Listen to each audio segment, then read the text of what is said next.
Is there any Pappy 15 left, or do you just dump it all tonight? There's no Pappy 15 left.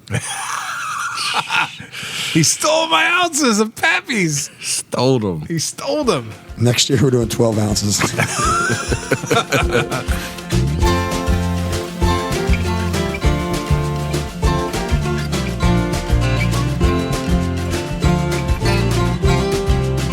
Hello, and welcome everyone to episode 221 of The Mashup, the best bourbon conversation you're going to hear all week long. We are your hosts, Anthony, Kenny, and Mr. Ryan Alves. Hello. In the house. What's Back up? again. Two times in a week. Record.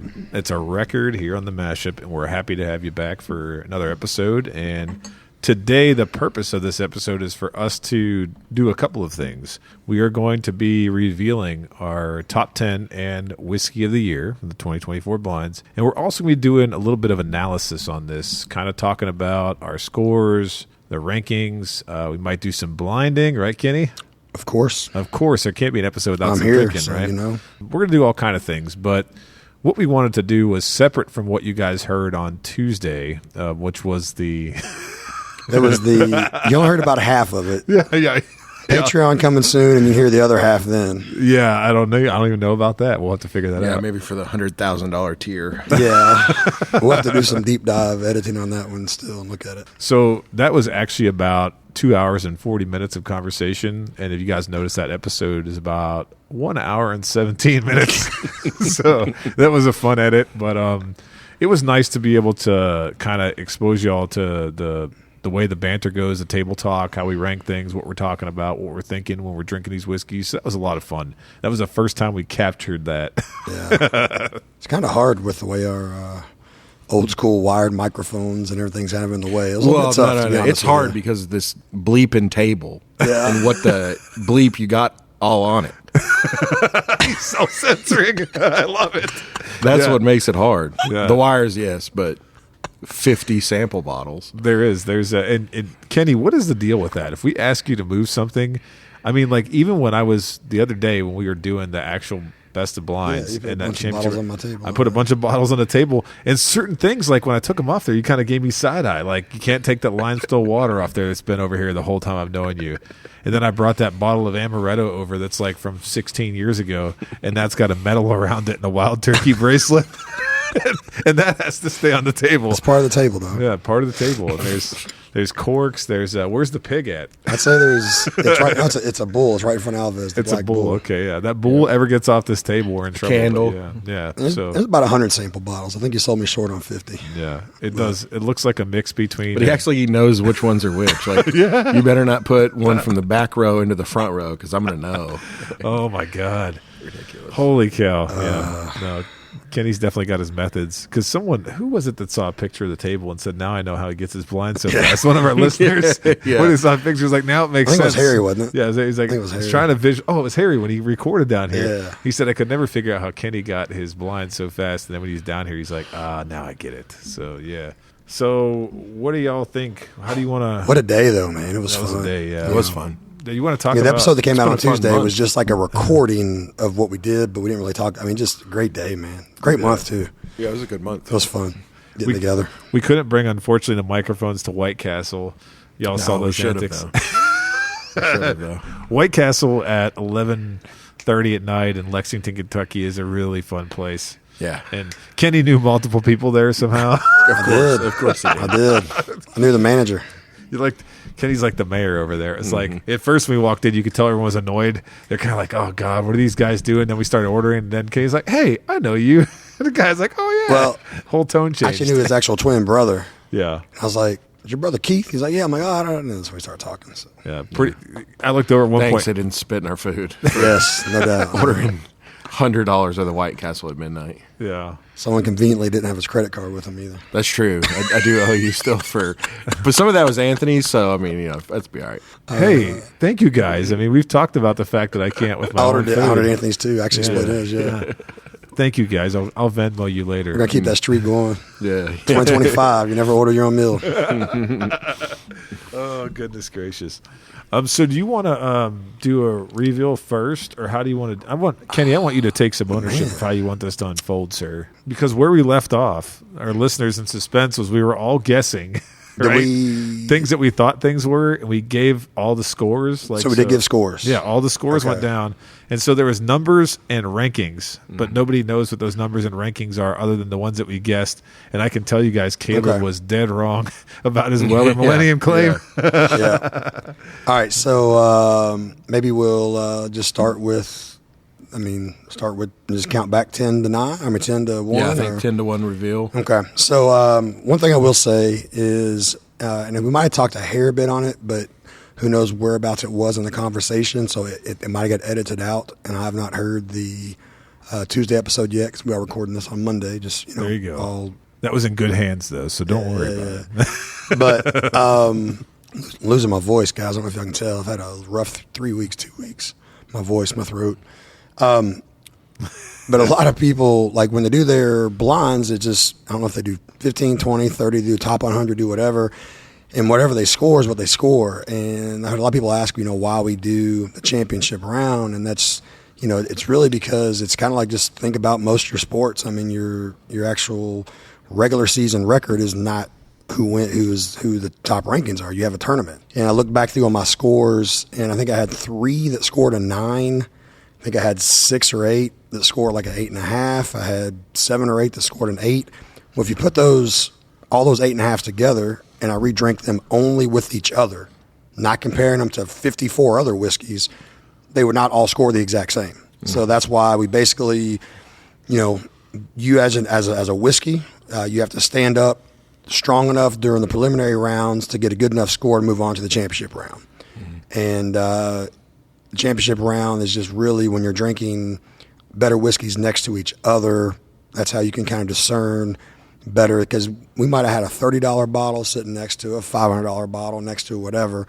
And so now that you got all top ones together, you can kind of discern better. So that's why we do a championship round. Well, the other thing I wanted to add with that is if I went back and looked at my scoring in the preliminary rounds versus what I scored things in the championship round, and probably not surprisingly, I was a little bit more freewheeling in the championship round with my ratings. But when I looked back at some of the ones that made the top 10, there were a couple of things we didn't get that were just outside the top 10 that I like better in the round of 66. But that doesn't mean, when you get the panel and the consensus together, there wasn't anything, I think, in the preliminary rounds that I rated below a 7.5, right? I don't think so. That's what we were talking about in that episode. But I think that was pretty telling because, there were 3 whiskeys in the top 10. I won't say which ones they are yet, that I rated an 8 straight across the board. During the preliminary round, you had some 6.5s and 7s. Of championship round stuff? Oh, no. I thought you meant just scores. Oh, yeah. No. I'm talking about things that made it in the final round. Right. But I'm going to say, like, in the prelim round, I might have rated it an 8. In the final round, I might have given it a 9. You know what I mean? Yeah. So we can get into the nuance of that a little bit. But I think of my top 10, like my actual top 10 from the whole field of 66, are in the bottom 35. Oh, really? Yeah. If you're going by based on my overall score, right? One of mine is number 43.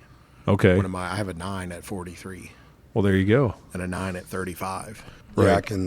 Yeah, which my son helped me make a nice little spreadsheet, so I can actually take like Alves's all of his scores and put them in order of his, so that way he knows exactly what he picked. And Ryan, your 5th place was 35th place in the group. Yep. Your 6th place, actually they were tied, so it was tied for 5th and 6th. Yep. Actually, no. Tied for 4th, 5th, and 6th. All 3 had the same score. Yeah. And one was 35th and one was 43rd of the group. Right. Yep. And same thing with myself. My score's largest to smallest. Let's see. Tied for 3rd, 4th, 5th together. One of them was 38th in the group. Right. Stuff like that. So, yeah. So, when we got to the top 10, some of those scored lower for us individually than some of the others we didn't put in the top 10, but it's a collective score, so right, we're going to have some of that skewed. Yep. I'm fine with us having a top 10. I don't see. I mean, this is the way we do it. We want to do it. Right. Every year, we're probably going to change it up and do something a little bit different. Yeah, a little bit different. I mean, it just is what it is. Hey, that keeps it fun, and I mean, Sure. I absolutely loved it this year because the other thing on that is there's things that we rated lower. There was also things that I rated higher, and in the championship round, I rated them lower. Right. Yeah. And I just not to bounce around everywhere, but I do. I do bounce have, around, ADD baby. crap. But my favorite by far was last year, with being double blinded. So if we were all like totally made of money, Sure. that would be awesome to do that double blind way Every again. year. But man, that's tough. a total mind screw. And that's another thing. Bounce around too is like when we posted some of our scores in some of the different groups, or some Right. people we post some things, and some people that would comment on there was like, "Oh man, there's no way that this and that da." But when they're saying that, they're not talking about doing it blind. And so it's kind of like when people comment when like whether it's us or any other, quote unquote influencer, podcaster, YouTuber post their blinds rankings, it's like, don't go on there and say, well, no, this is better than that or that's better than that. I mean, number one, everybody's palate's different, so you might think it is better and that's cool, but they actually did it blind. Right. And so you can't go into something saying, oh, I've drank both of those and this is better. You got to blind it because there's a lot of results on here that totally shocked me both ways. The top 10 is going to shock everyone. Yes. All right, I absolutely. truly All think right, that. so here we go. Here we are. Number 10, Stag 24A. So, yep, there it is. The score, I was looking for the scores, I'm blind. Scored a 50. Then 50 and a quarter, there were two tied at 50 and a quarter. So I guess it's 8th and 9th place. So no particular order, but we'll say Michter's 20. Ooh, that's one that's going to shock everybody. Although it won our preliminary rounds, Right. it dropped a little bit. And Rare Character Exceptional Series, the Edmunds Oast pick. So it's like 15 and a half year Straight malt. malt whiskey. So it's 65% malted barley and 35% corn, Heaven Hill sourced, that is done by Rare Character. So that was like 9th and 8th place. 7th and 6th place were also a tie, and that was George T. Stagg and Russell's 15. Nice. Both at 51 and a quarter on the score. And Russell's was number one for a few people, right? Oh, yeah. Whiskey of the year, so. Yep. I mean, across the board, there's several. I think of the influencers or the people that I see doing rankings, like GTS and Russell's 15 are 1-2 for most people. Yeah. They're in their top 5 at least, 2 or 3. Right. And they dropped for us. Yep. Yeah. Then number 5 is kind of cool to me. It is a Stag pick from OBC Kitchen, Bluegrass Hospitality Group. And why is that cool for you, sir? I was on that pick. Oh, my goodness. And believe it or not, that was the second best stag that day. Shout Really? out to Apollo if he's listening. He knows the truth. Oh. Yeah, me and Apollo, I think one other person had wanted this one barrel, but then a couple of the guys voted for the other one. And once they voted, then we went back and blinded them, and a couple of them changed their mind. We're like, and they're like, nah, it's too late now. We're like, see, man. But so that's kind of cool, stag pick. I think it's kind of cool, though, that in general, and you can hear me 100% if you listen back to episodes or any of our friends, just people we hang out with, local bourbon group people. I'm always, to me, stag in general, and quote unquote stag junior, for years. I don't like it in general. It's hot to be hot. It's unbalanced. I did not like it. And it's so cool that actually 2 stags this year made it in the top 10. Yeah, it's and pretty wild. I know you secretly want to kill me because I'm looking at what I gave that, and I was the lowest rating of that round. I gave it a 7.5. So I know. if I hadn't given it a 7.5, Well, that's how a that couple of these would've bottles probably- are, though. Yeah, would have won higher. So I was the one that killed that one. But we do have a diverse panel, man. That's true. We really That's do true. have a diverse panel. I just to highlight it because someone out there is going to go, "Oh, well, Kenny's pick just came up 5th because it's Kenny." No. I didn't rate it high. I mean, I rated it high. It's the top whiskey, of the year, but it's not one that I Yeah, personally overall, rated it was your overall. 25th highest. 25th high. Yeah, that's what we're going to get in that nuance here in a second, which is crazy. Well, and let me back up one step. So with that Rare Character Exceptional Series, Right. literally, so it had a 9.5 score. Yep. It had a 9 and another 9.5. Right. So that could have easily been first place if that would have blown everything else away if just 3 of us did scores. Because 3 of us have like malt a lot more. Right. But the other scores that offset that were literally 7.25, 7.5, and 7.5. Yeah, it was me, Alves, and So Caleb. it's just it was like a- a perfect split. it's just three a diverse, across. man. Yeah, it's Yeah. nice. All right. So that was 5th. In 4th place by itself, is probably the most economically priced bourbon. Score of 51.75. Weller Millennium. So, Wow. $7,500. Wow, man. That one's going to get a lot of hate, which I think we might get a little bit of hate for our top 10, which is fine. But that one for sure, because people are like, there's no way. We've been saying since I've had it that it's delicious.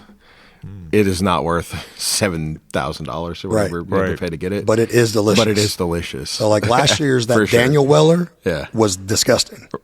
They can keep that Emerald wheat all they Sure, want sure, to me. I mean, when I say disgusting, it's not disgusting. It is not very good though. Right. I would take regular Weller, whether it's Weller Antique, Weller Full Proof, whatever, over that Daniel Weller. This Millennium is a different animal. It actually it's tastes legit. amazing. It's really delicious. And it is actually the most expensive bottle retail in the whole entire competition, correct? Oh, by There's far. nothing by else far. that was- It's the most expensive bottle, secondary or otherwise. That's true, yeah. But it's wild how a lower proof like that stood up. It did, dude. It did, though. It just was so flavorful. Yep. Yeah, and if anybody, I don't know if we shared a picture or anything, talked about it, but basically what we do is we have the Boston rounds on the table with a number at the bottom of the Boston round. Ron and I would just pick up any random bottle off the table, go pour it, and on top of the cap we write what number that is, like as far as what's round number. So nobody has any idea what the bottles are when we're pouring them at all. So this truly is blinded completely. And so what we ranked, and like I said, I've told listeners before, my palate might align with yours great. My palate might be the opposite of yours, or we might have some things where we cross on. So I'm not saying this is the best, but based on our scores and our palates, what we enjoy is that these are legit, true blind scores. Right. In third place by itself, King of Kentucky. Another shocker. Another shocker. Because George T. Stagg and King Kentucky, when we both had it On the earlier this podcast. year and on the podcast, Yep. did not like it near as much as previous years. But same thing, just because it's not as good as the previous year doesn't mean it's not great compared to the other competition around it either. Right. Yep. And I think that part of that is you start to idealize what you've tasted in the past. Like for me, when we did the podcast, I remember thinking to myself, man, you know what? King Kentucky, the ones I had in the past just tasted better than this one. I wasn't comparing it to other I was comparing it mentally in my own mind to other King of Kentucky, and that's kind of how I got to where I was at. But then tasting it blind, I rated it high both times. I think maybe an 8 in the first round, an 8.75 in the championship round. So it was just crazy. I know I did It 9 in stood up, championship man. round. Yeah. And I think preliminary I might have given it like an 8, 8.5. It was my number one And overall. that shocked me because I did you go. not like it on the podcast episode for the money. It was my number one, 9.75. That's right. I think We're it's number I one. actually think it's no, because Kenny has a 9.7. I was going to say I think it might be the highest score of the entire Caleb, tasting. or I'm sorry, MH. Oh, yeah, so a couple of us had 9.75. Caleb gave one a 10. So Oh, he did. yeah. Oh, yeah. Yeah, there you go. Oh no, I'm sorry. No, 9.75. Yeah. 9.7. 9.75. Nobody gave a perfect 10, right? I don't think so. Yeah, no, there it is. Yeah, 9.75. All right, number 2. Gosh, and we are gonna get hate for these I top know, 2. we are.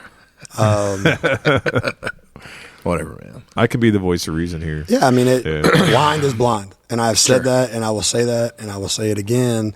Blind is literally blind.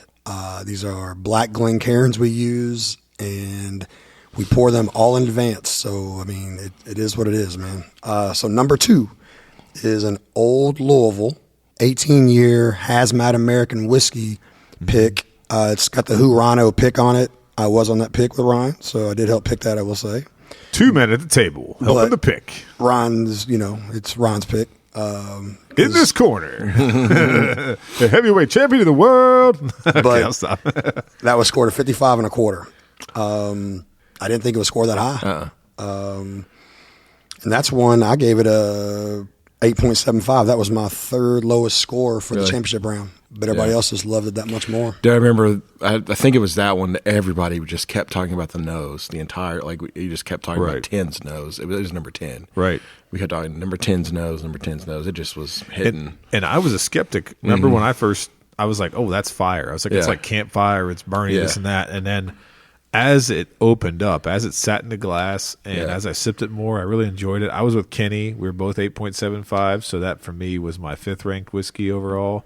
But I can see why absolutely it got second place, because it did have a lot of interesting character. And again, when you're tasting all the whiskeys by each other, other things, it was the uniqueness factor on it was pretty intense. That was 10th place in the preliminary rounds. Yeah. Right. And Yep, 10th place. Initial rankings. Yep. But last year, that's what happened to my old Louisville pick. It was 2nd place in preliminary and dropped to 9th or 10th. Right. And it just, once you put other stuff next to each other that are. Well, and also I think it's smart to do it that way. Nobody's ever going to have a perfect day tasting whiskey. Right. So if you're just giving yourself one shot, Yeah. you know what I mean? Like, Right. My good friend Matt Porter, he just did his whiskey of the year, one of his whiskey of the year tastings. I think he did 25.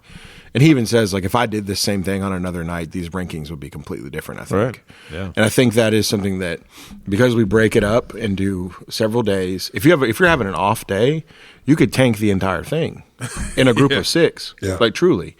And that might just be an off day of, like, like we talked about. Kenny's got a super sensitive palate. If he's not, if he's had too much, something too salty. yeah, too like salty or whatever, like he could tank everything. So us breaking it up into chunks and then getting our top 10 and then rescoring them, I think, is a better system than just doing a one and done. For me, I agree. In my head, that makes more sense. I'm biased, but 100%. I agree, man. No doubt. You're not biased. I like it. I like it a lot. And number 1. Here we go. Number 1, Grand Review. Number 1. It's been weeks and months and years in the making. George Dickel. All right. So, number 1 is a rare character TKO pick. It's a Hurano pick. That one is a hazmat TKO. 8-year. 8-year. Alves, tell the listeners what TKO is. Some know, some don't. I don't know what it stands for, but it's Tennessee, Kentucky, Owensboro. Tennessee, Kentucky, Owensboro. You're right on there. So I'll talk about it. Never mind. So this is an experiment. I didn't know what it meant either. This is an experimental mash bill that George Dickel did. I forgot the percentages. It is on 70% rye, 25 corn, 5 barley. Okay. So it's experimental mash bill from Dickel that is like the best tasting thing that Dickel has ever made in the history of Dickel, in my opinion. But it was distilled in Tennessee, aged in Kentucky, that's the K, and then bottled in Owensboro.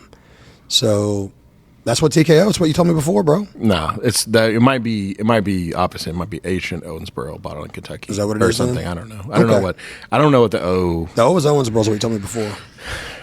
Semantics. I don't know. Facts optional. All right, facts optional. But anyway, I don't know how to use I don't it. care what it stands for. Yeah. All I know is that it's really, really, really good. yeah. Well, and there's tons of TKOs out there. Yeah, definitely. I've tasted different ones, and all of them are awesome. All of them are pretty good. This one is next level, stilly, stupid. It was a super short barrel, and it was hazmat. Yeah, but any 42 listeners, bottles. 42. Yeah, they're all Jeez. gone. Don't ask.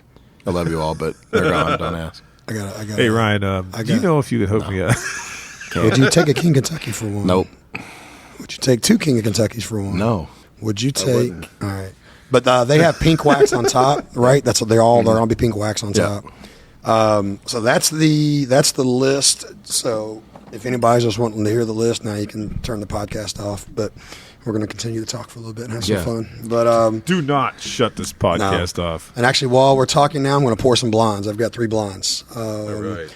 Anthony's got some good talking points we're going to talk about. But one thing I do want to say is there was a lot of, and we did cover this in some posts, but there was a lot of bottles that you all might have had that we didn't include. Now, it doesn't mean we didn't drink some of those.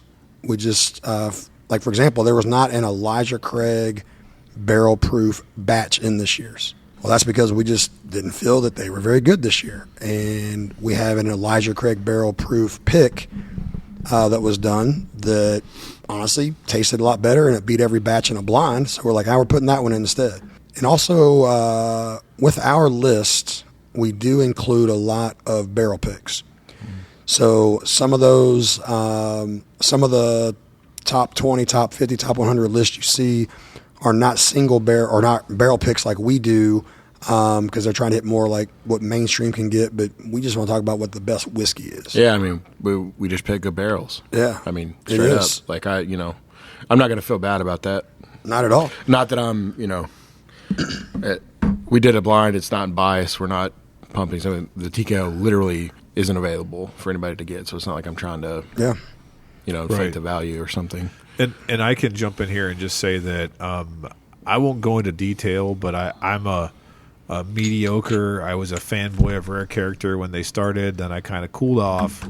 And the last thing I wanted to do, and I may have mentioned this in the previous episode, was pick a Rare Character as number one. But it was delicious. And the other thing that I was going to say as you guys were talking, and this may or may not make any sense, the only time I've ever tasted some of the notes, intense notes I got on that rye, which were delicious, was back when, and Ryan, you're probably going to laugh at me now because you're going to go, bro, it's not the same thing. But do you remember when Leopold Brothers did a collaboration with George Dickel? Yeah, some I do three-chamber remember rye that. thing, Yeah. where they mixed their own rye with some kind of George Dickel rye. Well, they never disclosed what the George Dickel rye was. Is it possible that they used the same thing? 'Cause It's possible. I love that bottle. Yeah. I was probably in a crowd of one there. But something about whatever that George Dickel experimental mash bill is, if that's the case. Do you still have that bottle? I don't. I drank it. It was delicious. But it was, I think, the 2022 release. We did review it on the podcast, but it's the only other time I've gotten that high register, almost like a fine wine. Is it like blue or green? Green. I think it was blue. No, green. Green? It was green. And I just, of course, it was 100 proof, so a lot of the Right. notes were muted. But I remember loving that and trying to find another bottle. But unfortunately, there wasn't a whole lot around. I bet you they're on shelves somewhere in the country. But I just felt like that's where some of the TKO stuff took me back to that. Only, obviously, being high proof and hazmat was amplified and just freaking off the charts delicious. So I don't know. I don't know if there's any crossover there. Maybe it's just a figment of my imagination. But I was trying to rack my brain and think about where I tasted that flavor profile before, and that's as close as I could get. And I didn't even know before Kenny just said it to TKO was Dickel. I didn't even know Yeah. because I literally stopped paying attention to a lot of things I'm trying that Rare Character was to. doing. man. I'm Yeah. on our bourbon post. See if they, because you would know based on the. So I think that I'm correct. If you go and buy a bottle of Dickel rye off the shelf now, it's MGP, which Right. that is what does it. I don't understand. Okay. Or I've seen them in the past as distilled in Indiana. Right. I'm not saying that's what it is now. Haven't looked at one in a while. Okay. But that's what I didn't understand. Like, why are they using MGP when they can make this? Right. It doesn't make any sense to me. And I'm pretty sure when that Leopold Brothers collaboration was half Leopold juice and half George Dickel rye was marriage Gotcha. collaboration. So Breaking Bourbon will surely tell us. yeah, maybe. You never know. Undisclosed blend of George Dickel and Leopold Bros Rye. Dickel mash bill undisclosed. Leopold mash bill 80/20. And it's some weird thing like a bruisey rye or A something. bruisey like- rye and Leopold floor malt. Yeah, yeah. We made all kind of jokes about that. But again, man, that was to me delicious, and listeners can hate it if they want, but I remember describing like a white grape, almost like a Zinfandel flavor. That was one of the, you picked out the. And I if said you look that. into listen to the podcast, you Yeah. said it's just like a Zinfandel. That's kind of Yeah. what you said. Yeah. And I think I said the same thing about yours with like the fruit register of the rye was just Yeah. delicious, man. Well, that's one thing I about wish I had that. one thing that I know about all the TKOs that I've had, and I've probably had 5 or 6. I mean, when I picked that barrel, I think I tried it against 2 other, or maybe one other sample, but they all sort of have that intense fruit. Wow. And I think of it as a more like tropical fruit. It's not. Okay. It's not like. Yeah. And I think that's why I think white wine is such a good like sort of crossover note to it. Right. Is that it's not like your typical like bourbon fruits, stone fruits, or dark fruits. And It's that's the more thing. tropical to me. Yeah. I agree. Yeah, Unique. Well, definitely. I poured 3 blondes. Ooh, I wanted to drink some whiskey. One of How did you these, know? one of these is a bottle that we did not put in our blinds, Okay. but has gained a lot of notoriety through some other bourbon lists. Okay. And I put this against 2 other bottles that were in our blinds. Okay. So that way we can just see where it falls compared to what we scored. So we're actually going to score these, not just pick first, second, third. We're going to give we're it a scoring score. it. Okay. Yeah. And then just to touch back on what Ryan said, we pick good barrels. I mean, it is. I mean, we are very fortunate enough to be able to do that a lot. And we've talked about that, man. Like, and as you get through your bourbon journey, you're going to find yourself not going to the liquor store much anymore, I think. At least myself. I mean, I think that's a natural progression everybody gets to. Everybody. Right, sure. I mean, so a lot of our listeners might not even be remotely close to that, and that's fine and that's cool. But I mainly am just buying picks that not just I did, but either certain pick groups that I'm in and somebody else picked it, or picks that I'm on, Or obviously, I mean, I try to get, if there's something like really premium I like a King Kentucky or something like that. But it is, man. Just some of the best bourbon out there is not what you will just find on the shelf walking in. It's just really not. True. So that's what we try to highlight is which is some of the best whiskey we tasted all year. And then I did go through and remove our single barrels from another list I made. Not that we're going to put that out, but I will talk just a few things on it here in a little bit. I'm not going to put anything out publicly. People can take our normal list that we did put out and just mark through the single barrels and figure it out themselves as well, for that. But I will talk about it here in a minute. Yeah, there's only 5 barrel picks in the top 20. Is that what it is? Yeah, there's 5 in the top 20. So I mean, it's not like the entire list. I'd say 80% of it is. Yeah, we only had 15. 15. What is 66 minus 42? 24. 24. So there was 24 single barrels. 24. Yeah. Facts optional, don't matter.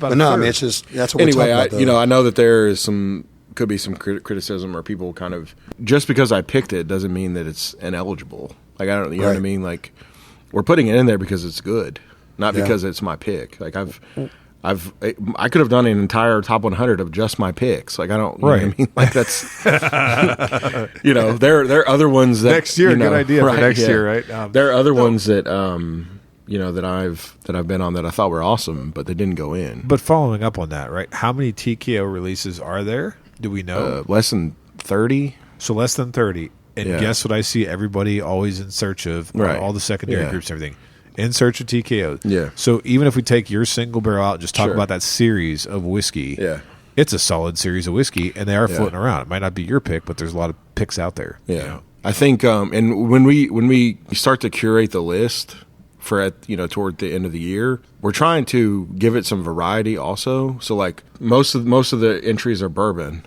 Right. Well, like we've got to have some rye representation in there. Maybe next year we do a rye as its own category. I don't know. Like we could do whatever we want. That's the beauty of it. It's our list and it's our blinds.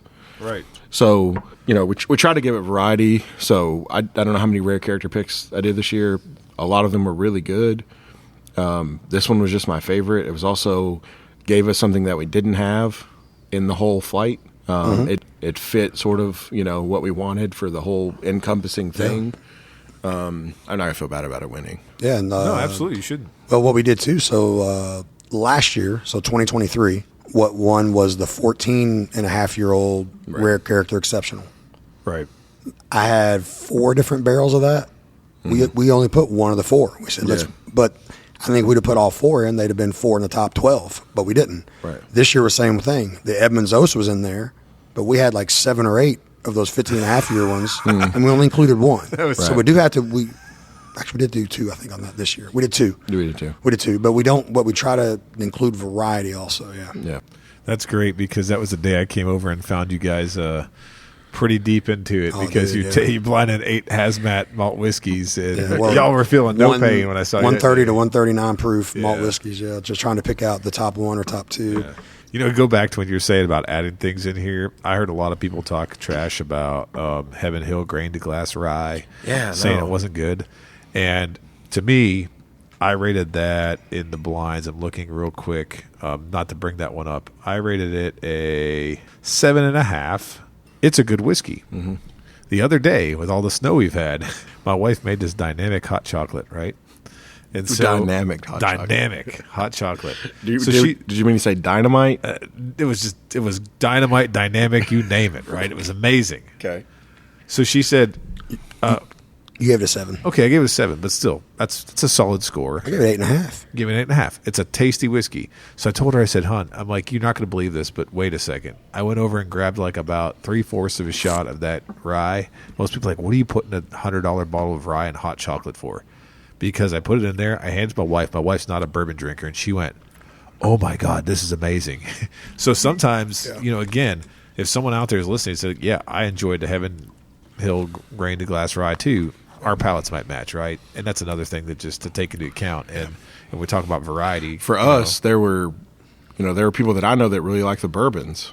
We didn't like the bourbons. Right. We thought the rye was the Weeder. I thought was bad. I thought the wheat with Weeder I thought was really bad. The bourbon I didn't think was good, Right. worth the money. Right. So to us, the rye was the best one. I said the rye was my favorite one of the three since it first came out. Right. I thought that was a release that should be in at the end of the year. And so, Right. again, like some of this stuff is also fleshing out our whole 66, is fitting in some of these things that I'm not saying I expected it to score low, but if it's something that made some news or, like sort of was a big moment for the project for what Heaven Hill's doing with these grains, that was kind of like a big bourbon news moment this year. Yep. That deserves to be in there. Right, and it's a top 30. It was Yeah. rated top 30 in our group rank, so 29, I think, which is great. So My old Louisville pick, I gave it a 9 blind. And I didn't even know that we drank it. Just like how we talked about, we didn't think that we had drank Michter's 20 during the prelims. I had no idea that we'd actually drink at my old Louisville pick, but I did give it a 9 totally blind. What finished 38th? Right. It's like last year, the other one finished second place in the prelims and like 8th or 10th. So same thing last year, it was like, oh yeah, it only finished high because it was yours. No, it's all blind, man. Right. And this year it was 38th. It is what it is. So you want to talk about tasting these whiskeys here? Or Yeah, so we can start nosing and tasting and just give a score. I've only drank the first one so far. But one of these we've not had before, and then the other two we actually have had, and we did score. And I just want to tell our listeners there's two things from last episode that I take no responsibility for. One is Ryan has a very unique way that he tastes. So if you hear any of that, that's Ryan's tasting. And that's really cool because everyone got their own unique style. And then somebody was like losing their mind with a pen. There was like a pen click going on that was like nonstop throughout the whole episode. I think that was me too. That was you too? Well, I have a pen with a clicker, but so does Anthony. Oh, okay. It's very possible. All right. I don't know. Yeah, I don't know who was going on it, but it was happening. But it was funny. I mean, to me, when I was at it, I was like, I think it was me because I had it upside down. I was been on the table. At one point in time, I was like, "Is there static coming through here?" I'm like, "There's some static we picked up at the recording," and I'm like, "Oh my god, that's a pen." I love it. I love. That's all what the happens quirks though. and that You stuff, just yeah. turn on the mics. And That's right. Let's go, man. Make the table even crazier than it already is. I know. We had because normally we do it and like my glasses were off to the side. Michael's had his split up into 4 on this side and then 6 on this side, but then they were split into 2 levels. And I was like, I don't know how you're doing what he was doing with his microphone situation and I don't know. It's just add a whole new element. There you go. So these are all definitely ryes. Yes. I was going to say, if I don't pass that test, you guys could shut my microphone off and kick me out for the rest of the episode. And I would like to challenge our listeners out there when somebody pours you something, they don't tell you what it is. This is blind. Kenny didn't say we're starting with bourbons, we're starting ryes. He said we're starting with 3 blinds. And very obviously these are ryes. So I know I have a little. do you have a guess of, do you know what these are? No, I really don't. They're all 3 different, which makes me curious. I don't think we have another, because we know what one of the bottles is, right? The listeners don't know. Do we know what it is? I told Ryan, I thought you were listening. Oh, Yeah. I wasn't listening. Oh. It's this. Oh, okay, it's that. Okay, I got you. And we don't, I don't think in the field we have another representation of this mash bill. My point was just they're all 3 different. Yeah, let me look. And it's hard for me to pick out what I think that would be.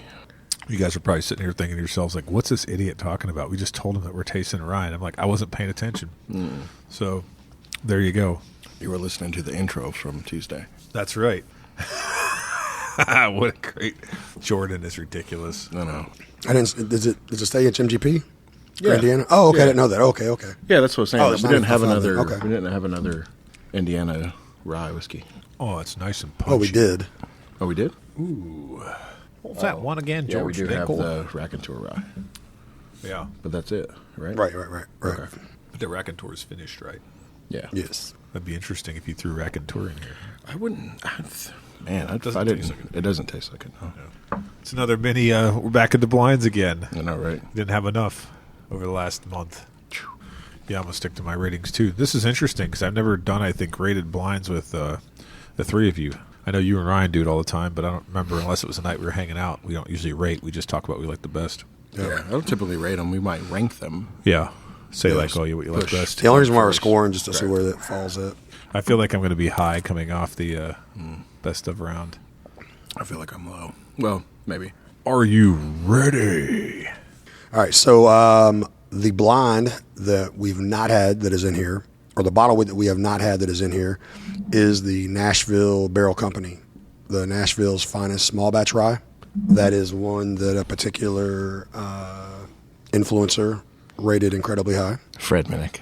The Ascot. Shout out, Ascot. Fred. There you go. Yep. So that's something that was not on our radar to put in there. Yep. So what I did was It scored high. So third for him? I think so, yeah. Somewhere in there. I think there were two Nashville in the top 5. Two Nashville in the top 5. Yeah. I think I so. think it was Pull it up third. right now. Yeah. No, this scored. He had Russell's 15 as first place. He had this rye as his second place overall whiskey of anything. Ding dong. And then he had George T. Stagg. Yeah, it looks third. like. Yeah. And then he had the Nashville bourbon, the Nashville Company's bourbon, Right. as his fourth place. So this is his number 2 whiskey of the year. Yep.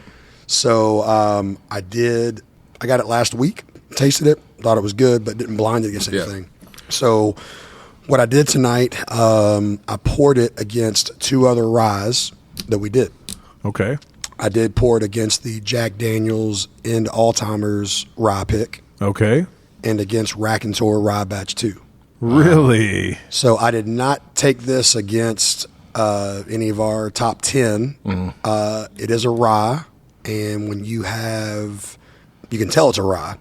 And I wanted to put it against a couple other ryes because, you put it against something else, you're going to be able to tell. Right. Now, granted, if you have, like Fred Minnick did, he had 100. I don't know how many did in a row. We had 66. We did 5 at a time. We did 5 and 5 together. Took a break. Did 5 and 5 more. Things, sometimes you don't pick up on the rye notes as much when you're blinding that much. A lot of us guessed on, but this also just where it's a straight 95.5 punch. You can kind of tell. So what we're going to do is we're going to reveal our scores, and then we'll be able to compare them against the Raconteur Rye Batch 2 and the End Alzheimer's, and just see where this falls. I didn't think Raconteur Batch 2 I didn't was in either. We here. both said it My wasn't. goodness. Yeah. We both just said- got done saying that. We Right. just said All right. we would pick it out if we So glass left. What did you all score that? Left glass. Left glass. left glass 6.75. All right. I gave it an 8, Anthony. Wow, that was my favorite one. I gave it an 8.5. Really? That was my favorite, yeah. Okay. So, All right. So that's 22.75. okay. The middle glass. Ron, would you score that? 7. 7. I gave it 7.75. And I gave it an 8. 8. Noticing a trend here, I still was stuck on a championship scoring. So 8 plus 7.75 plus 7, 22.75. All right. And the far glass on the right, Ryan, 6.25. 6.25. Anthony, I gave it a 7.75, so it was my lowest of the round. 7.75. All right. I gave it a 7.5. So that was the lowest, huh? Mm-hmm. Yeah. So it's plus 7.5 plus 7.7. This is going to be really interesting because I really like the Endall's JD ride. It scored high for It us. scored high So for us. 21.5. So actually, that was second, wasn't it? That was last place. Oh, it was. Okay. So glass left and the center glass both tied at 22.75. Ooh, a tie. And then the one on the right was a 21.5. Okay. And I do not know what these are yet. I'm going to, because I poured them Oh, you blind. blinded yourself. Right. Well, you all are double blind. Other than that one, I was single blind. So, but this bottle on the left is the far left glass. That's number 3. Number 3 is the End Alzheimer's. So the far left glass is End Alzheimer's. So it's a Jack Daniels barrel proof rye. Yep. Not from Coy Hill. We remember. Not from Coy Hill. Hill. Well, that's good. That matches me. I liked it that much in the thing, and Yeah. Yep. that bottle's almost gone. Darn it! The- Oh, I got a little bit left. The middle one is number 1, which is the NBC rye. Wow. Ooh. Wow. And so that means that the glass on the right is Raconteur. So you're Really? telling me Raconteur scored last of this blind? So Raconteur scored Shocking. a 21.5. Okay. The NBC is 22.75. And the End Alzheimer's is 22.75. So real quickly, the one thing I'm going to say about the NBC is the NBC was the smoothest drinking rye of It all was of them. creamy, Smooth, straight creamy.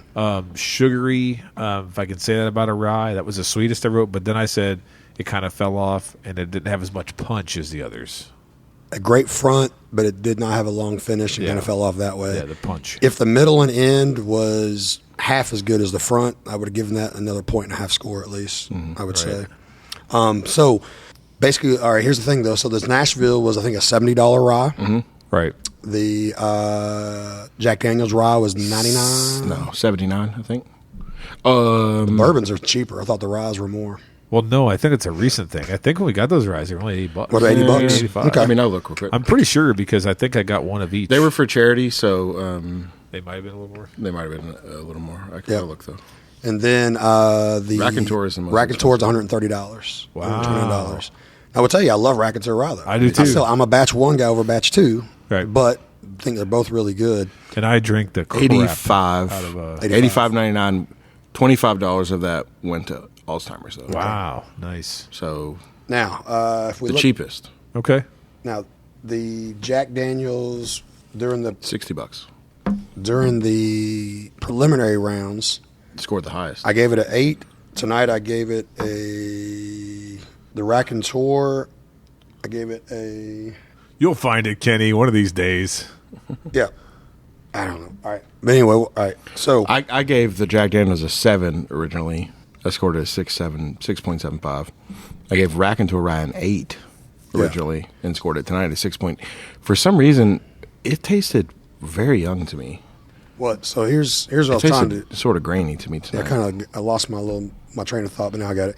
So here's what I'm gonna say. So during the preliminary rounds, the end all-timers pick was 18th place, and the Raconteur Rye was 24th.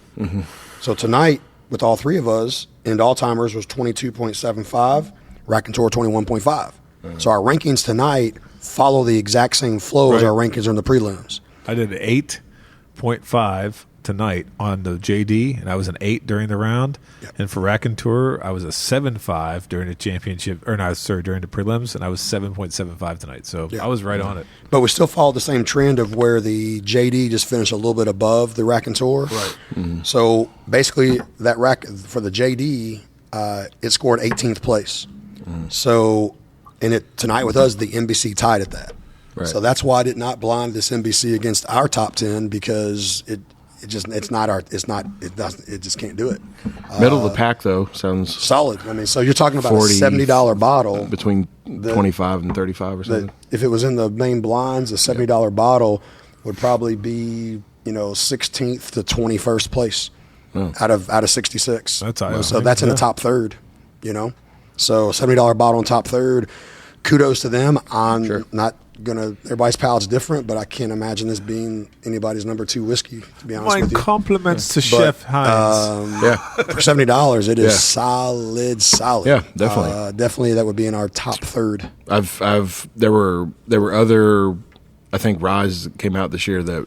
This year, I know a lot of the creators that I follow have dubbed it like the year of the rye. There were a lot of really good rye whiskey that came out this year. Yeah. There's a lot of really premium 11, 12-year-old MGP ryes that are stellar that a lot of people release, whether it be the people at River Roots or likewise. The TKOs hit this year. Raconteur hit this year. Some of our favorites. Like a lot of good rye whiskey was released in 2024.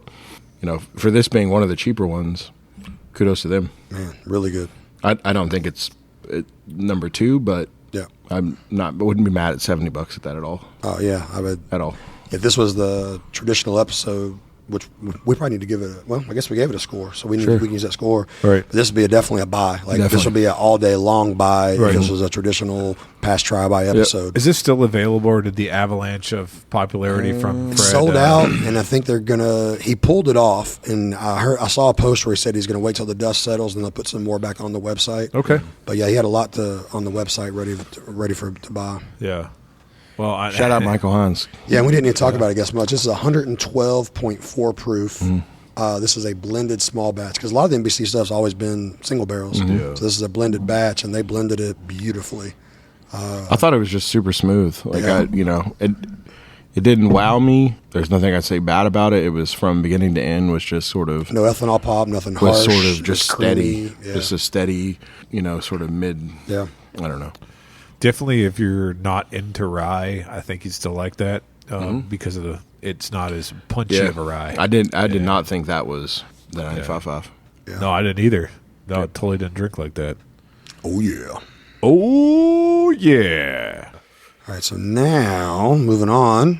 to another blind. One more blind. That's the last blind, though. I promise. That's the last blind. He sounded like he was paying just like I am all the time. When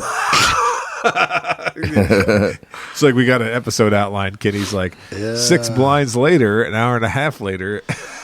So this same thing as we just did, really. This is the NBC bourbon that finished 4th place for Ascot, and so I put this against 2 other bourbons. Same thing that these bourbons are on our list. They did not finish top 10 though, but I believe he had. I think he had these also in his list because he did 100, so I'm sure these were in his list as well. We got to see where they finished. Gotcha. Right. Well, I want to say something real quick because we joked a lot on our podcast about Fred Minnick, but the reason why we're doing this tonight is a direct result of the fact that everyone is paying the most attention. He is hands down. He moves the needle, man. The guy who, we're doing this. We appreciate what we're doing. We believe in our process, but he's the guy that has the most eyeballs on him. And as a result, when these 2 whiskeys finished top 5 for him, it got everybody's attention, as it should. Mm-hmm. And that's why we're doing this tonight, because it's a direct result. It's not to disrespect anyone else who does this. It's because we know where the eyeballs are at. And I've met Fred like twice. He's always been gracious and nice to me. And so even when we joke around and, I've said jokey things about him on the podcast, it's because he's legit like bourbon celebrity. Yep. Like it'd be like me cracking a joke about, LeBron James. Mind reading. It'd be like cracking a joke about LeBron James. Like LeBron James and bourbon. There you go. Also, too, we all have a relationship with Michael at NBC. And, right. When we saw those, we're like, hey, might as well see where they stack up. And shout out to NBC. Man, no doubt. I've got some 5 and 6-year-old NBC up there that looks like it's 15 years old. I've got a 7-year NBC pick that we did with that we had through Karma this year. Mm-hmm. That was awesome. NBC is definitely they're on a lot of people's list for places to look out for because although they're sourcing whiskey, it's just either their exact humidity, their heat, their location. Something they're doing down there, man. How they're aging, doing it is good, man. It's really good. Also, too, we're not perfect. So if we miss something, why wouldn't we try and see where it stacks up, right? And so, absolutely. 2 out of the biggest bourbon personality that we have, 2 out of his top 5. Right. Seems like we missed on that. You know what I mean? Like so let's give it a go. Let's see where it stacks up. Yeah, no doubt. And the rye would have been in middle of the pack in our top 20. Top 20. I'm saying top 30. Yeah. Well, yeah, that's true because it was lower than 20. Because you don't know how other people would have scored it. Yeah, that's true. But still in top 30. Middle of the pack. There you go. And again, these aren't, obviously there's 1,000 bottles released this year. We're going to talk about some of our shocks or, some of the things that we're disappointed in or vice versa, really shocked in a good way. I mean, our very last place is one of the most popular. Two of our 64th and 66 are 2 of the most popular bourbon releases every year. Every year. Oh, yeah. Michter's 10 Bourbon and Michter's 10 Rye. Yeah. That does not mean that even though Michter's 10 Rye is our last place, that it sucks. Right. Still great. It's just, it made our cut, so I don't know, some of that stuff. No, that's shocking because I think about an experience bottle, and I will say that the first time I had a Michter's 10 bourbon was probably 2019 maybe-ish. And I remember really savoring that because I was like, this is delicious. I love it. And it just meant a lot to me. And again, there's 66 great whiskeys in here, so just because the bottom doesn't mean it's going to change anything that people think about it, sure. Like you said. And it's still a great product. It is kind of surprising to finish so low. Definitely. When you look at what's finished ahead of it. Yep. And I'll take a moment to acknowledge as we're nosing here that if you guys remember when we did the old granddad 16 year, Kenny and, I don't mean to cut you off. Oh, go ahead, please. Yeah. No, nothing. I told Shannon what you're getting ready to say I told Shannon the other night what you're going to say right now, but go ahead. Okay. All right. Yeah. Because I had to rag on you. I did leave this in the last episode too and talking about it, but I still believe in old granddad 16 year, even though I rated it a 5.5. Hang on.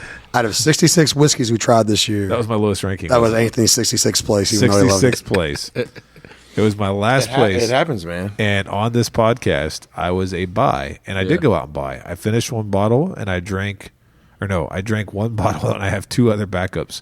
And here's the thing: that kind of falls into the Elijah Craig realm, right? Kenny, you've been on record saying you don't like Elijah Craig 18, and you blinded me with Elijah Craig 18 and Oh Granddad, and I think I picked Elijah Craig 18. Over it, yeah. Over it. And so I think it's more of an experience whiskey and something that is not universally enjoyed. I was actually the lowest person ranking that, even though I was on record as a buy, and I did buy. So do I regret that?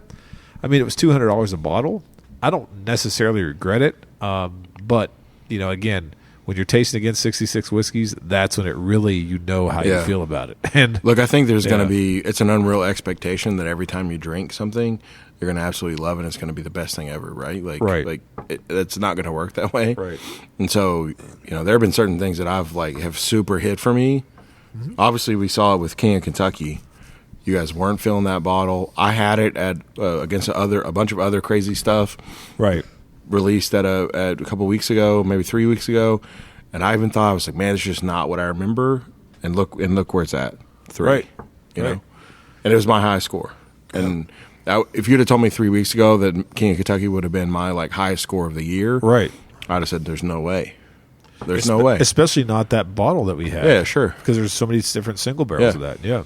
I mean, I look at just other mundane things. This is really where I got, I don't want to go too in depth in it, but Larceny Barrel Proof B524, I gave a 7.5, and then a Weller Foolproof OBC, which I'm a Weller whore, right? Love Weller. I rated a 7. Right. And so it's those kind of things I can't explain because I'm not typically gravitating toward Larceny. And again, in our grand competition, they both are mid-pack.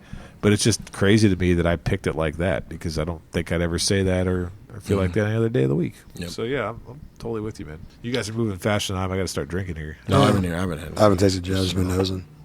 But that's one thing we talked about, and I forgot where I commented this. I don't know if it was I don't think it was the River Roots group. It was some other group, but someone had. Oh, it was in Arctic. Evernorth, that's what it was. I said Arctic, yeah. Evernorth, yep. So, the best, and we talked about this before, some of the best whiskey you'll taste is just any whiskey you're sitting around the table full of friends and you're sipping on. So it's one of those things, these whiskeys that we've ranked are not necessarily our favorite whiskeys that we drank this year, but these are the highest scores blind. And blind is blind, and that tells you exactly, where something stands on its own with all emotion removed. Right. But if you are having a great time, it's just, and also some bottles, man, are just cool to crack and open, So it's one of those things where even this year for Pass, Try, or Buy on the regular mashup episodes, I'm going to quit trying to be quite as old man, get off my lawn.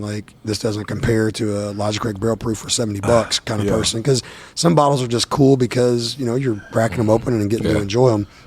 But these score, and that's why, for example, Old Granddad, you like it, and there's nothing. You can enjoy it when you're drinking it because you can taste through all the nuances and you get the oakiness, but it's not but it's not tannic oak and blah blah blah blah blah. But in a blind with other whiskeys, it just didn't stand up that particular time. Doesn't mean you don't love it and you don't love the nuance of it. It's a cool looking bottle and all that stuff, Yeah. And we all know this is one of the things that comes with the blind tasting, especially doing it in any type of bulk setting, which we have done several times now, right? With this overall tasting. I don't know what Old Granddad the number was, but if let's say it was in a flight of 5, it was number 5. Right. Well, if it had been in the first, if it had been glass 1, maybe it shakes out differently because of what came before it.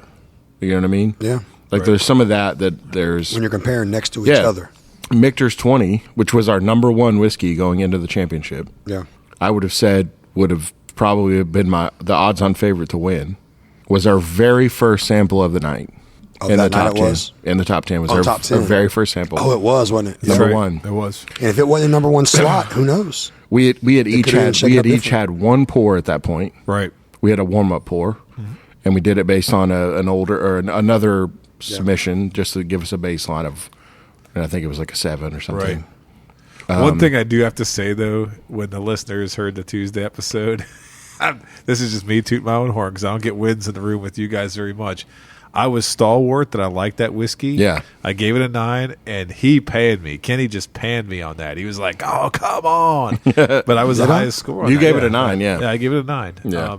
and everyone else, no one.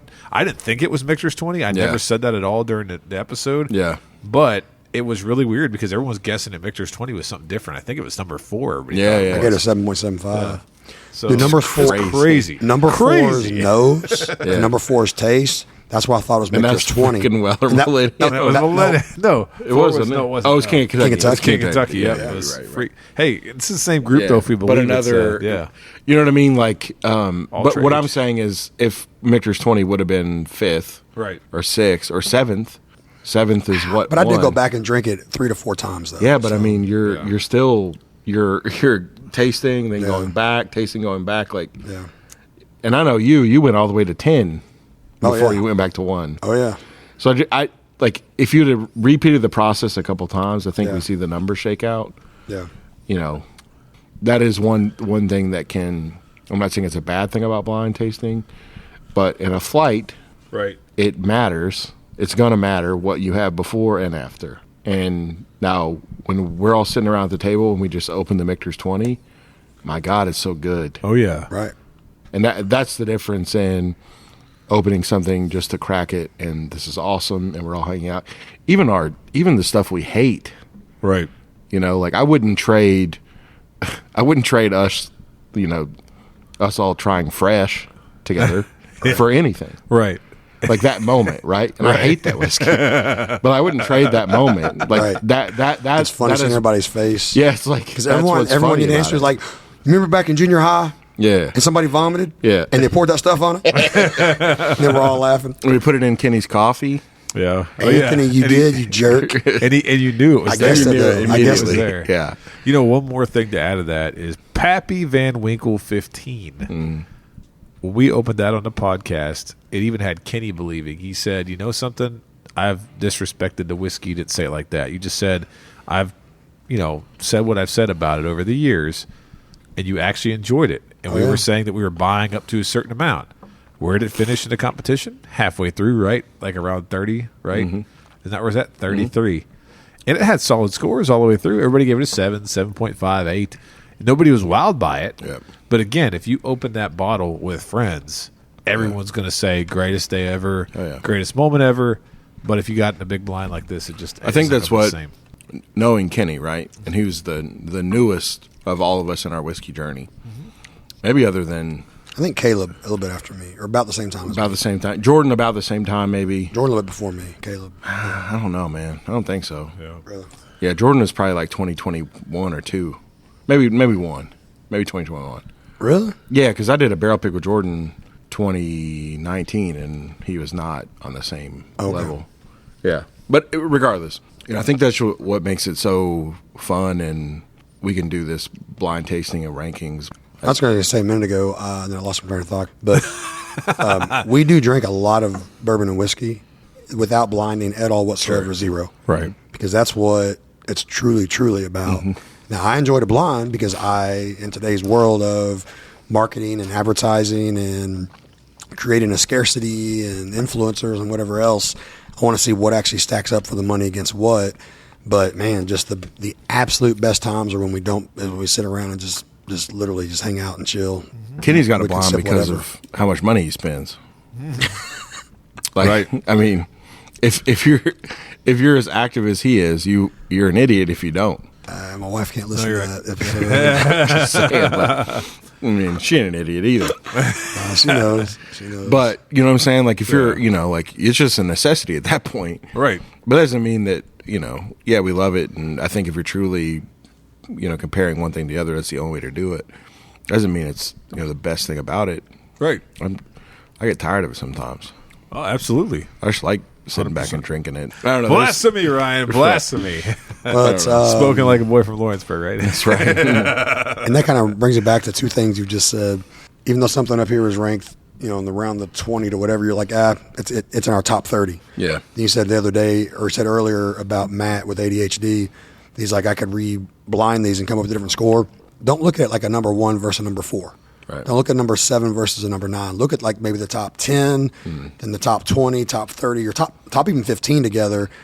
And that's where I don't know, Bourbon Junkies, I saw them give scores when they were on their video. I don't know if they actually posted their scores, I don't know if Minnick actually did scores or just his ranking out, but I did scores we do scores for a reason, not just first, second, third, fourth, fifth. Because it's one of those things where a number 15 might only be 1.5 points, and that's with 6 people scoring away from a number 5. It's one. So just because something is number 15 versus number 4 doesn't mean a lot separates it either. Right. So definitely that's when you got to look into the overall score and what the price is. Because I just be honest, if I can buy a whiskey that ranked 25th to 30th, but it's 1/3 the price of something that ranked 7th, and they're only 2 points.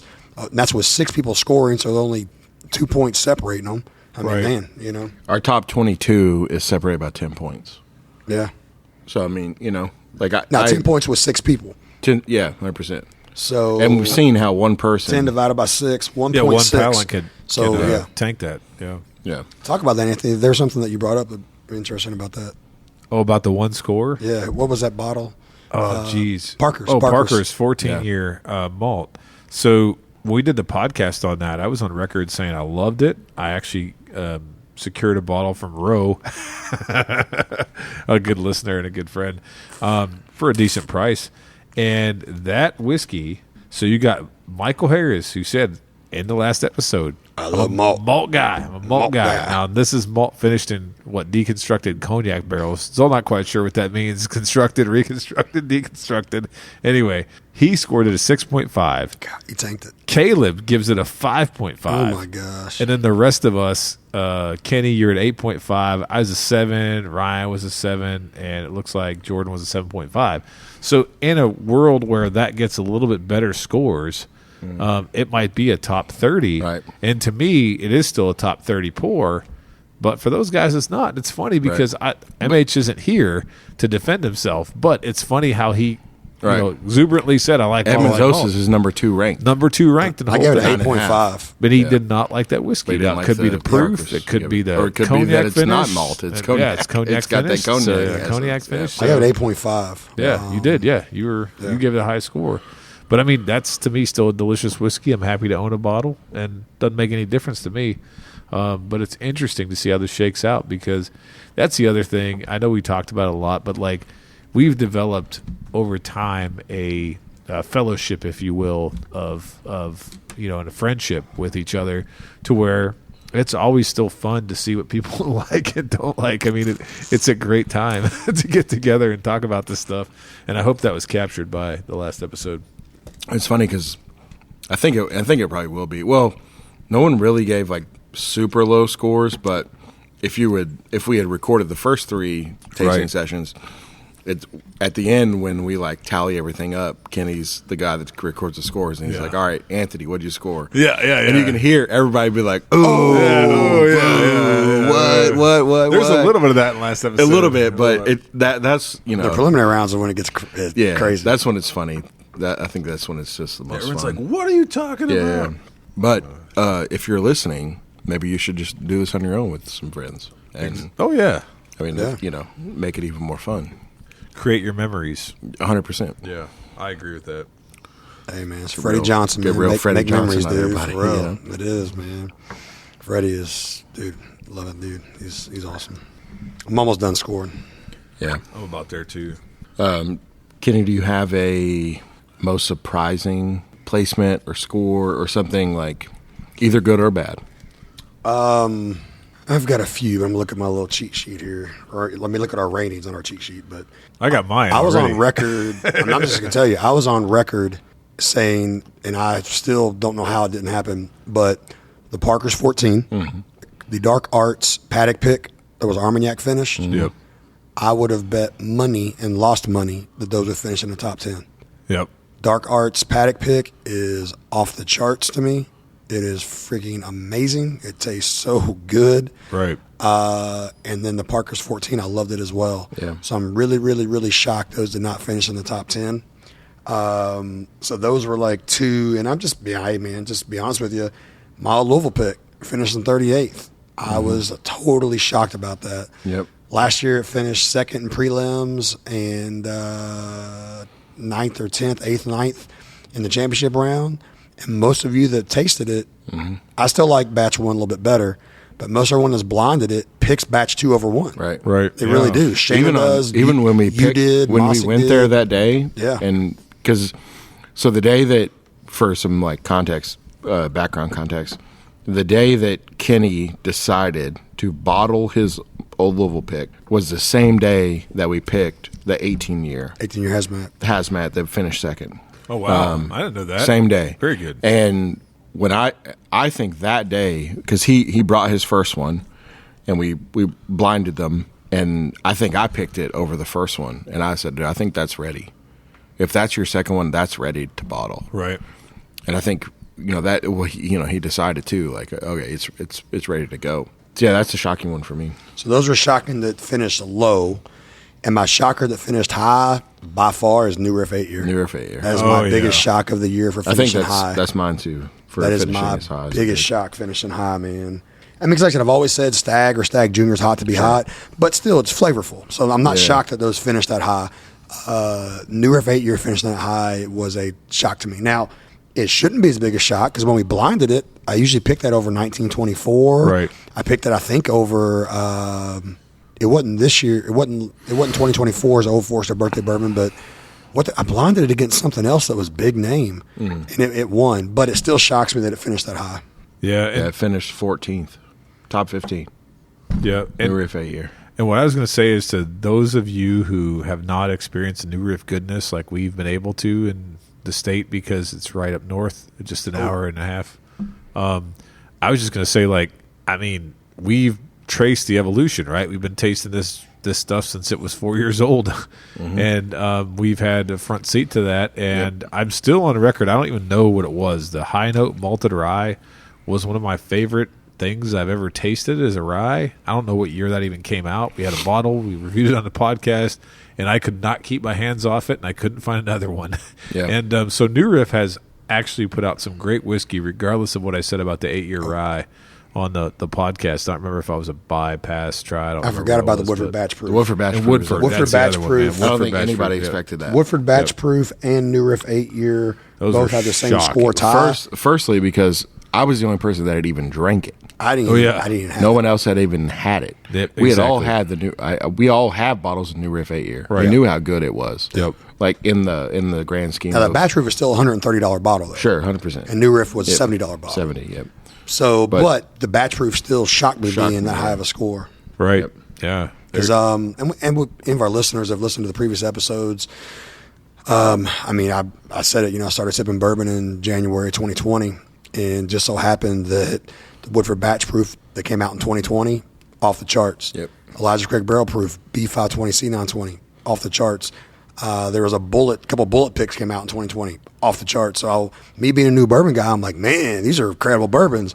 Then I tried them again in 2021. I'm like, oh, these new releases aren't near as good. 2022, not near as good. So 2020 was a good year for a lot of those guys. Well, this Woodford Batch Proof is back, man.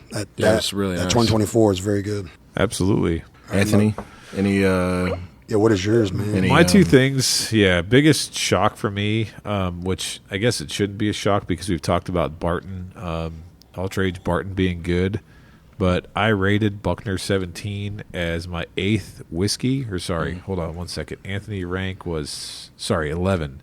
That was my 11th rated whiskey, so just outside of the top 10, and that was shocking to me because I've had Ultra Age Barton and I've not liked it as much. I've revisited that bottle since I'm the one that contributed it and I own it and I love it.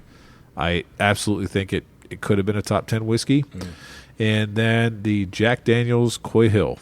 I crapped all over it on the podcast. I said negative things, and for me it was a top 10 finishing whiskey. And I rated it well. And so that just shows you that was the same bottle we tried that I said I would pass on. And here I am in a field of 66 saying that I gave it a 7. Yeah, you gave it a 7. I gave it an 8.5. And so to me, that was shocking. I mean, I'm still not compelled to go buy a bottle because I don't know how I feel about it. Yeah. But that was really those two things. It did better than I thought. I mean, it's 22 overall. Right, yeah. It did better than I thought the last time I had it because I hadn't had it. I've only had it once. You gave it away, you said. I told you guys the other night. I was at a bar, and I gave it back to the bartender, and I said, I don't want to finish this. if you wanna save it for when you clock out, you can have it. That's awesome. And well, I'm glad you paid it forward there. But yeah, that shocked me that it did as well as it did. Right. But, similar to GTS and King of Kentucky, like I don't think anybody, like we thought it was a down year, like, it's not going to be the same. And here they are in the top 10. Yeah. And I just want to say something real quick about my middle rankings of 8s, because I feel like 8's a strong score for me. Mm-hmm. In there, I had Maker's Heart, Bourbon Lore 17-year Woodworks, Old Forester 1924, Elkwood 15 years. As much as we've talked about that, I rated that high. Dark Arts Paddock, not surprising. Evernorth Arctic Spirit, which aside from that day when I recorded with you and Bruce and Bourbon Junkies, which was a great day, and Kenny, I've never had any of their stuff, and I rated that highly. I like that. And I also had William LaRue Weller in there. I mean, there's just, to me, that is kind of representative of me. I think so, but I'm still kind of shocked by it. So there's a lot of things that if we had 3 hours to record, I could sit and go through every single one. Of them. Yeah, but how about you? Did you have what were yours? I definitely think the New Riff and the Woodford Batch Proof, which we talked about.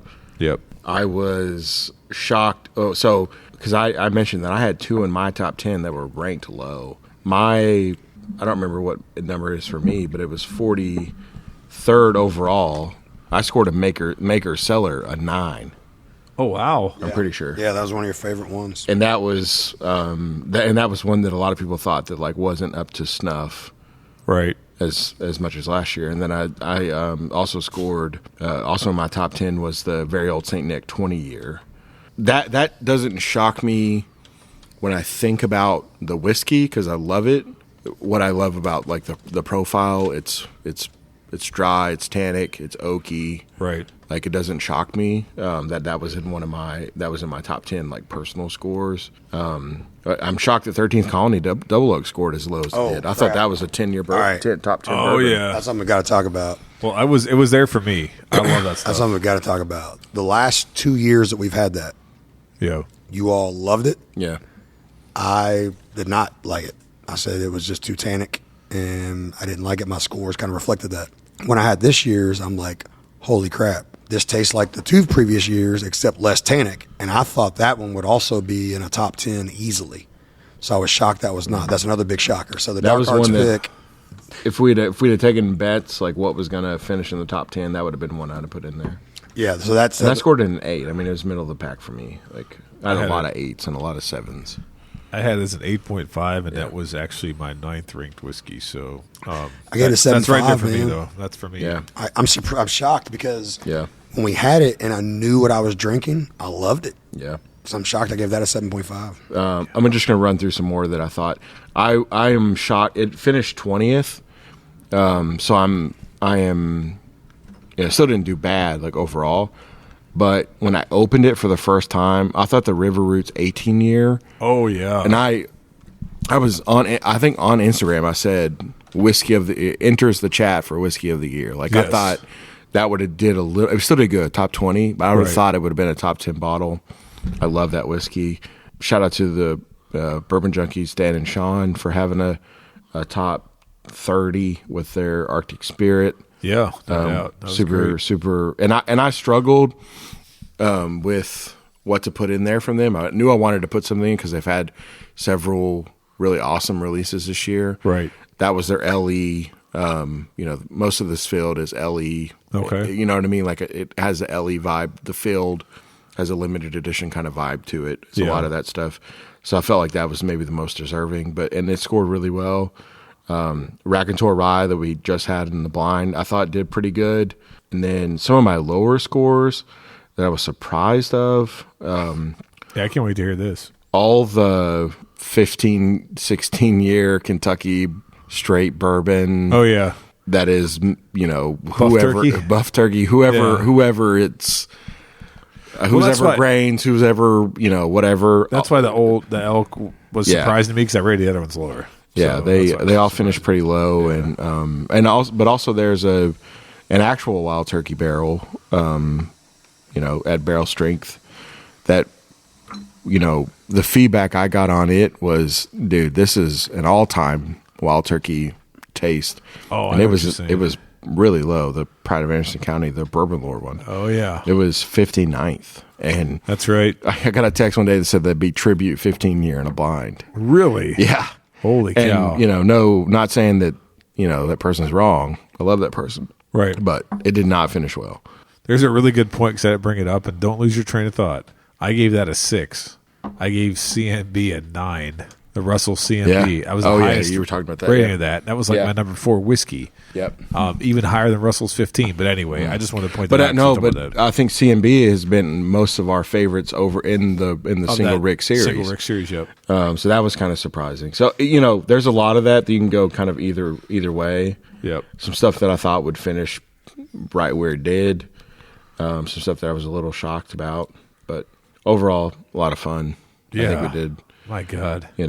And hey, you said your son compiled this list, Kenny, or you did it? I did the list. Oh, you did the list. He made the spreadsheet. He made a Let me do the spreadsheet. spreadsheet where we can do like all the drop down boxes up top. Yeah. No, that was nice, man. Thank you for doing that because I've saved all this stuff, and this is if you can get that geeky about whiskey, and you could go back and think about the stuff you tasted and why you rated it the way that you did. It's very telling for your palate, the profile of the things that you like. And I'm getting ready for this blind here because I have a clear winner and I have a thought process about the one that I think won. And maybe it's mash bill, but we'll see. I could be 100% I got a score, wrong. So not to spoil anything, much like the first one, I didn't score very high. I didn't score super high on this one. I scored higher on the rye. But I still liked one more so than the others. Yeah. Well, and here's the thing. So that's where I'm trying. This is where my scores are probably a little bit higher than what they should be.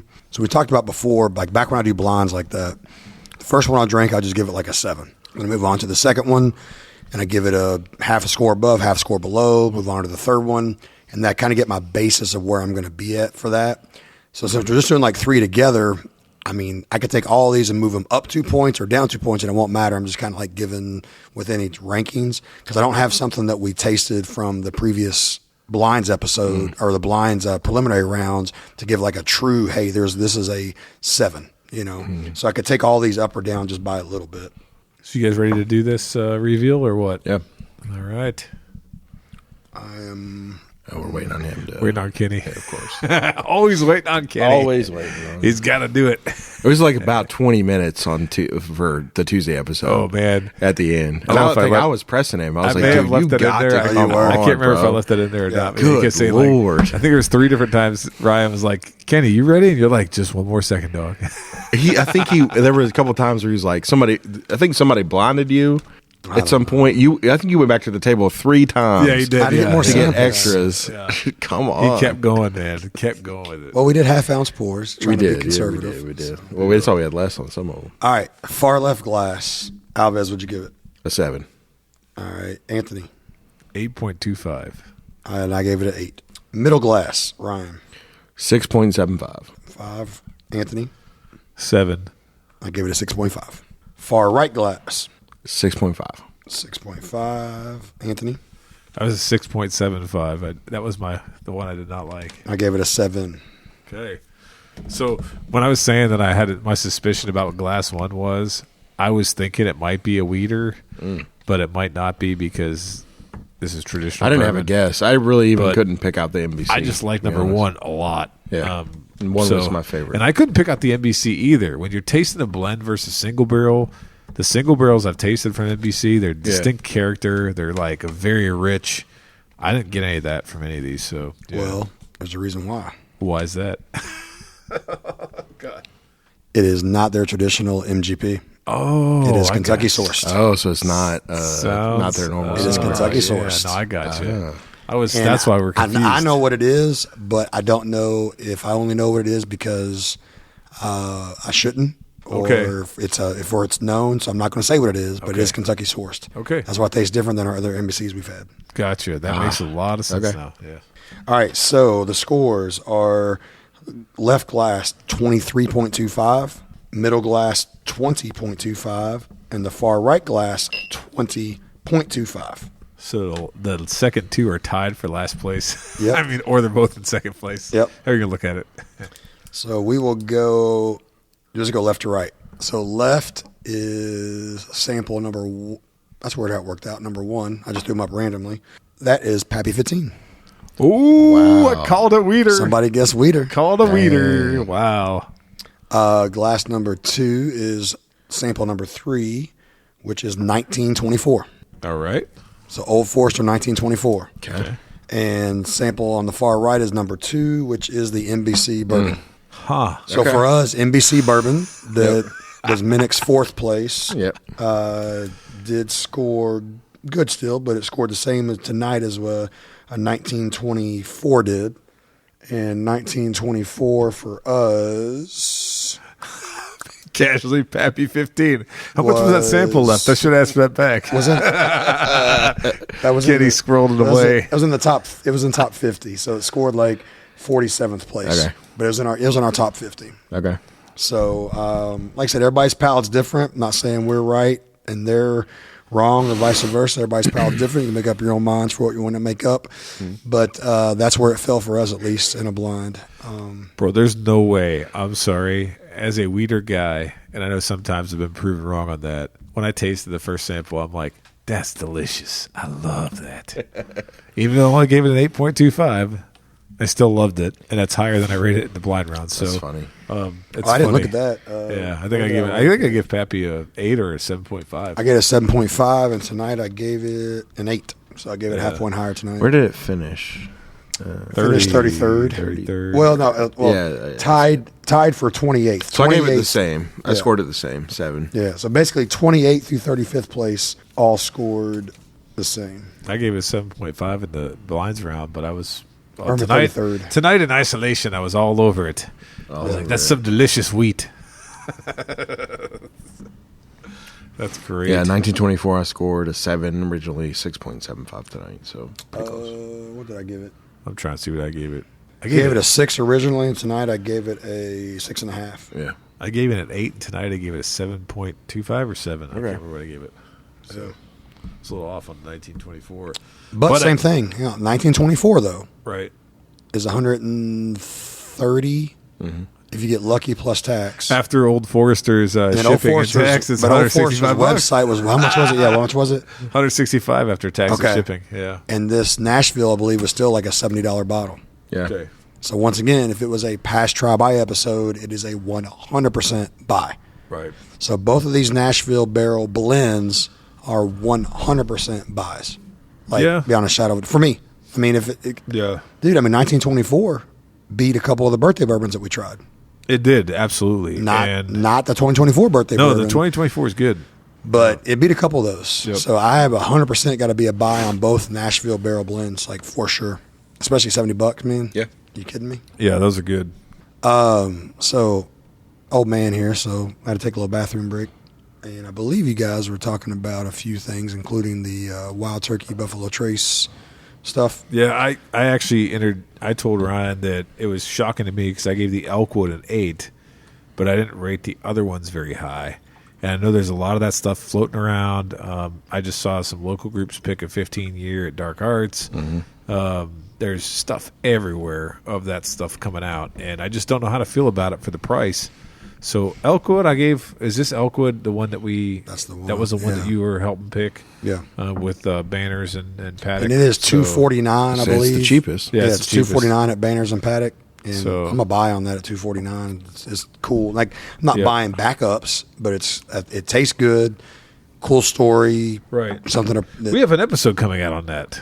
Yeah, we record an Oh, do episode. we? Yeah, we do. That's our going to be Oh, it hadn't came out yet. future episode, yeah. But no, Yeah. it gels with what we did, what we said in there too.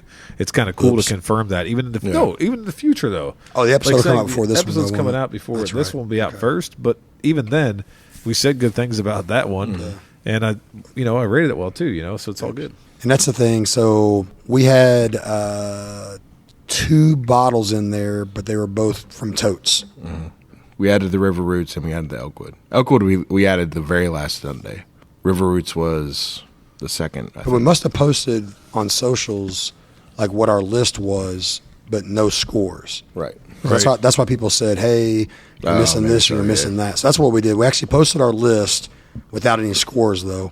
So we were able to add 2 single barrels of this Wild Turkey Buffalo Trace mixture of stuff because we already had 2 toted ones in there. And just, I mean, they finished. I don't have anything. You have your laptop in front of you. Yeah, I got it. Yeah, Bottom half. They finished bottom half. River Roots Buff Turkey was 52, and Sealbach was 63. Okay, Elkwood was the highest at 41. Yeah, Elk was highest at 41. OKI was 56. Yeah, 56. There you go. And same thing, guys. Those are double blind. That is Right. literally pouring into just Boston rounds, unlabeled, and we just randomly grab them off the table. So I can just, had a few listeners text me or message me and be like, hey, what about this or what about that? And I'm like, man, if it's one of those Wild Turkey Buffalo Trace, based on what they sell for, you need to try to taste it before you buy it. Yep. Because some are really good and some are not good and some are just okay. Yep. And just I will still stand on that, man. You have to totally 100% trust who's telling you it's good and hope that they're being honest about it, or taste it before you buy it. Well, with more than 1,000 barrels, several thousand probably barrels by the time this is all done out there.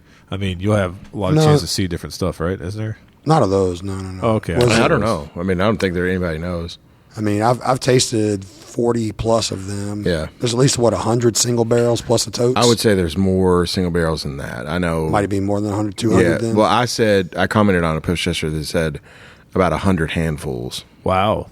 So my guess is 500 Oh, okay, that many barrels. Okay.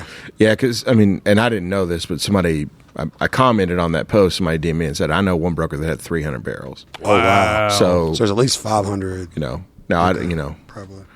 my just based on numbers, what I've seen. I was basing out of standing in the warehouse looking around going, looks like there's 1,000 barrels in here. That's where I was basing it. That's what I was basing it on. And I've picked two of that mash bill or two of that distillate or whatever you want to call it, my own self, and those did not finish. Not that we tasted my specific ones, but overall the representation of that was not pretty high. And I know that one of them was the best representation, probably of one of the brands. So they didn't finish very high. I think it just comes with a warning label. Try before you buy. There you go. On like all that. Those Wild Turkey Buffalo Trace, definitely try. It's the jam right now, and I get it. It's hot. I'm over it. I've been over it from day one. And I still have a single barrel of it coming out. Now I liked it. That's why I picked it. And it's also an Elkwood, so it's the cheapest. So Okay. but I'm kind of over it. Yeah. But and it's not because the whiskey's bad. It's mainly just like the hype that it's gotten about it. Like people saying it tastes like cheesy gold foil, or Right. people also being like Russell's 15 is still by Buffalo Trace. Get the bleep out of here. Bleepity, bleep, bleep, the bleep, bleep, the bleep, bleep.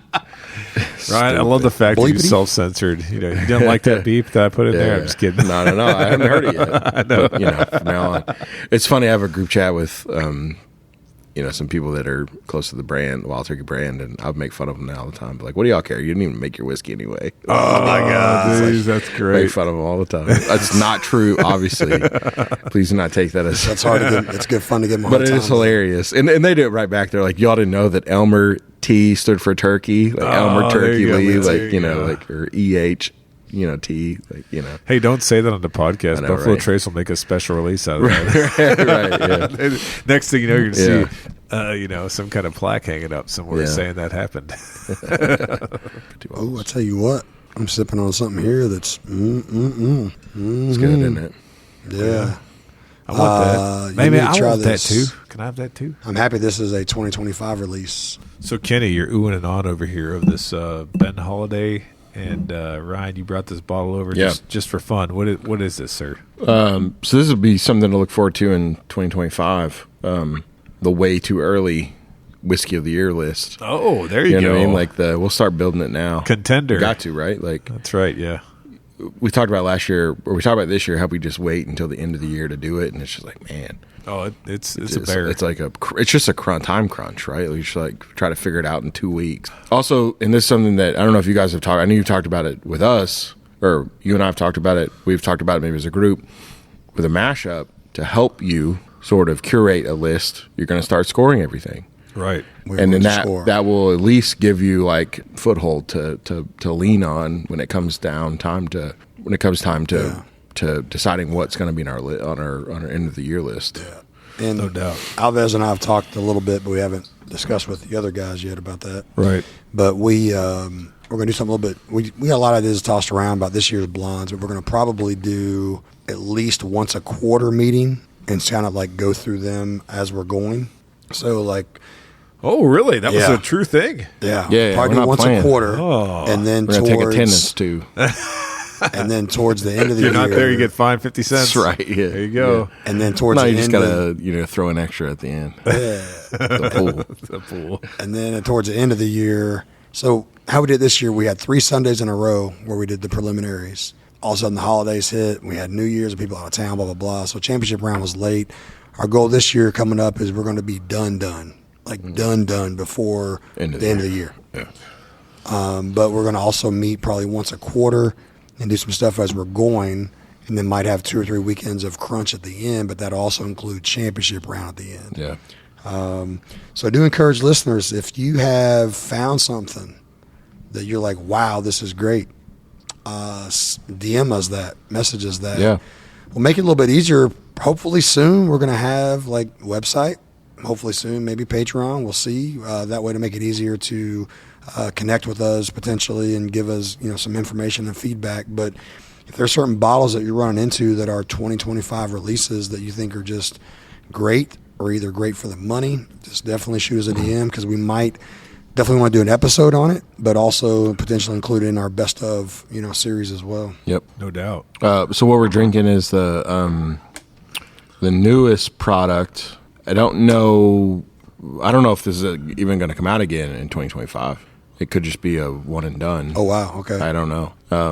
But I would imagine so. But it's the first 8-year product from Ben Holiday. We've been pretty big fans of them over the last couple of years. Me personally, for sure. Yeah. I know you guys have met those guys as well and have spoken highly and done stuff on the podcast. And we had the Bourbon Lore 18 barrel blend, and that scored Top pretty 25. well. And I was glad to see that because we didn't, and that was something that we sort of pivoted on at the end of the year. We thought once we got our list, it wasn't on the list, and we said, man, we really think that a Ben Holiday should be on this list. That's an up and coming distillery that we just need to see where it shakes out. Yeah. And then Full transparency, where you already had a couple pics of yours in there. Yep. You didn't want it in there. I didn't. So full transparency, I pushed hard for it. Yeah. Because it was a $99 bottle that I thought was freaking phenomenal and stellar. Yeah. So I pushed hard for that to go in. And I've been, if you've listened to the podcast, their $59 regular 6-year stuff, I think is for the money is amazing. And we said on there multiple times, for me, as far as a distillery with a super high ceiling, Yep. I am Ben Holiday and New Riff. Yep. Because I think those two can take on the legacy guys based on how they taste at 6 years old and 8 years old. Yep. Yep. I think they're going to give the legacy guys a run for their money, man. We saw where New Riff finished 8-year. That's 100 proof. Right. Yeah. Imagine if it was cast strength. Yeah. Oh, God. Because this is 8-year what? 100 and 19.7. proof. So this was a distillery only release that they did 5 different single barrels from each floor in the rick house on their rick house C, which is their main rick house. One barrel from floor 1. This is delicious, 2, dude. 3, 4, and 5. And it's giving me that 8-year. This is delicious. New Riff vibes as far as full flavored, spice, sweetness. I think this would have scored higher than the Jimmy Russell 70th Wild Turkey 8-year. Oh, yeah. I'm going to blind this in a minute. Y'all don't have to. I'm going to blind. You know what? I love it. So to me, with Ben Holiday, the thing I like the most about it is I get like a cherry note, and then I also get like some rotating. I say rotating mixed nuts. This to me is like a cherry walnut with like a really good amount of like baking spice. It's just like it's delicious. You'd say like what 8-year 119 proof whiskey. It's just so good. Yeah. And I'm not sure if any of my actual tasting notes resonate with anyone, but like, I mean, man, that's the 18 barrel blend. We did do that one episode on that, right? When that came out, and you were part of that. And I think you helped you promote tried that. the other, like the core. And I tried the stuff. stuff when I was there. Yeah, the core products, and man, it's not stopping. No. A lot of the stuff they do, and a rare thing, I will say this: I think I like their regular bourbon better than the wheated. Yeah. I think I do. Yeah. And I'm a weeded guy. I'm not.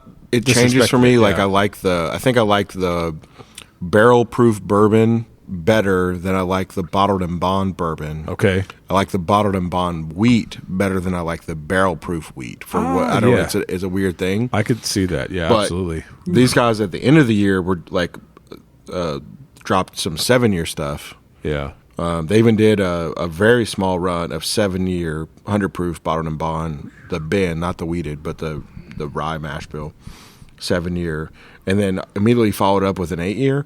This is the trajectory you need for a craft distillery to take the next step. I love New Riff. It's long time been what it was my favorite craft But they've distillery. stalled forever. Right. But it was such a time.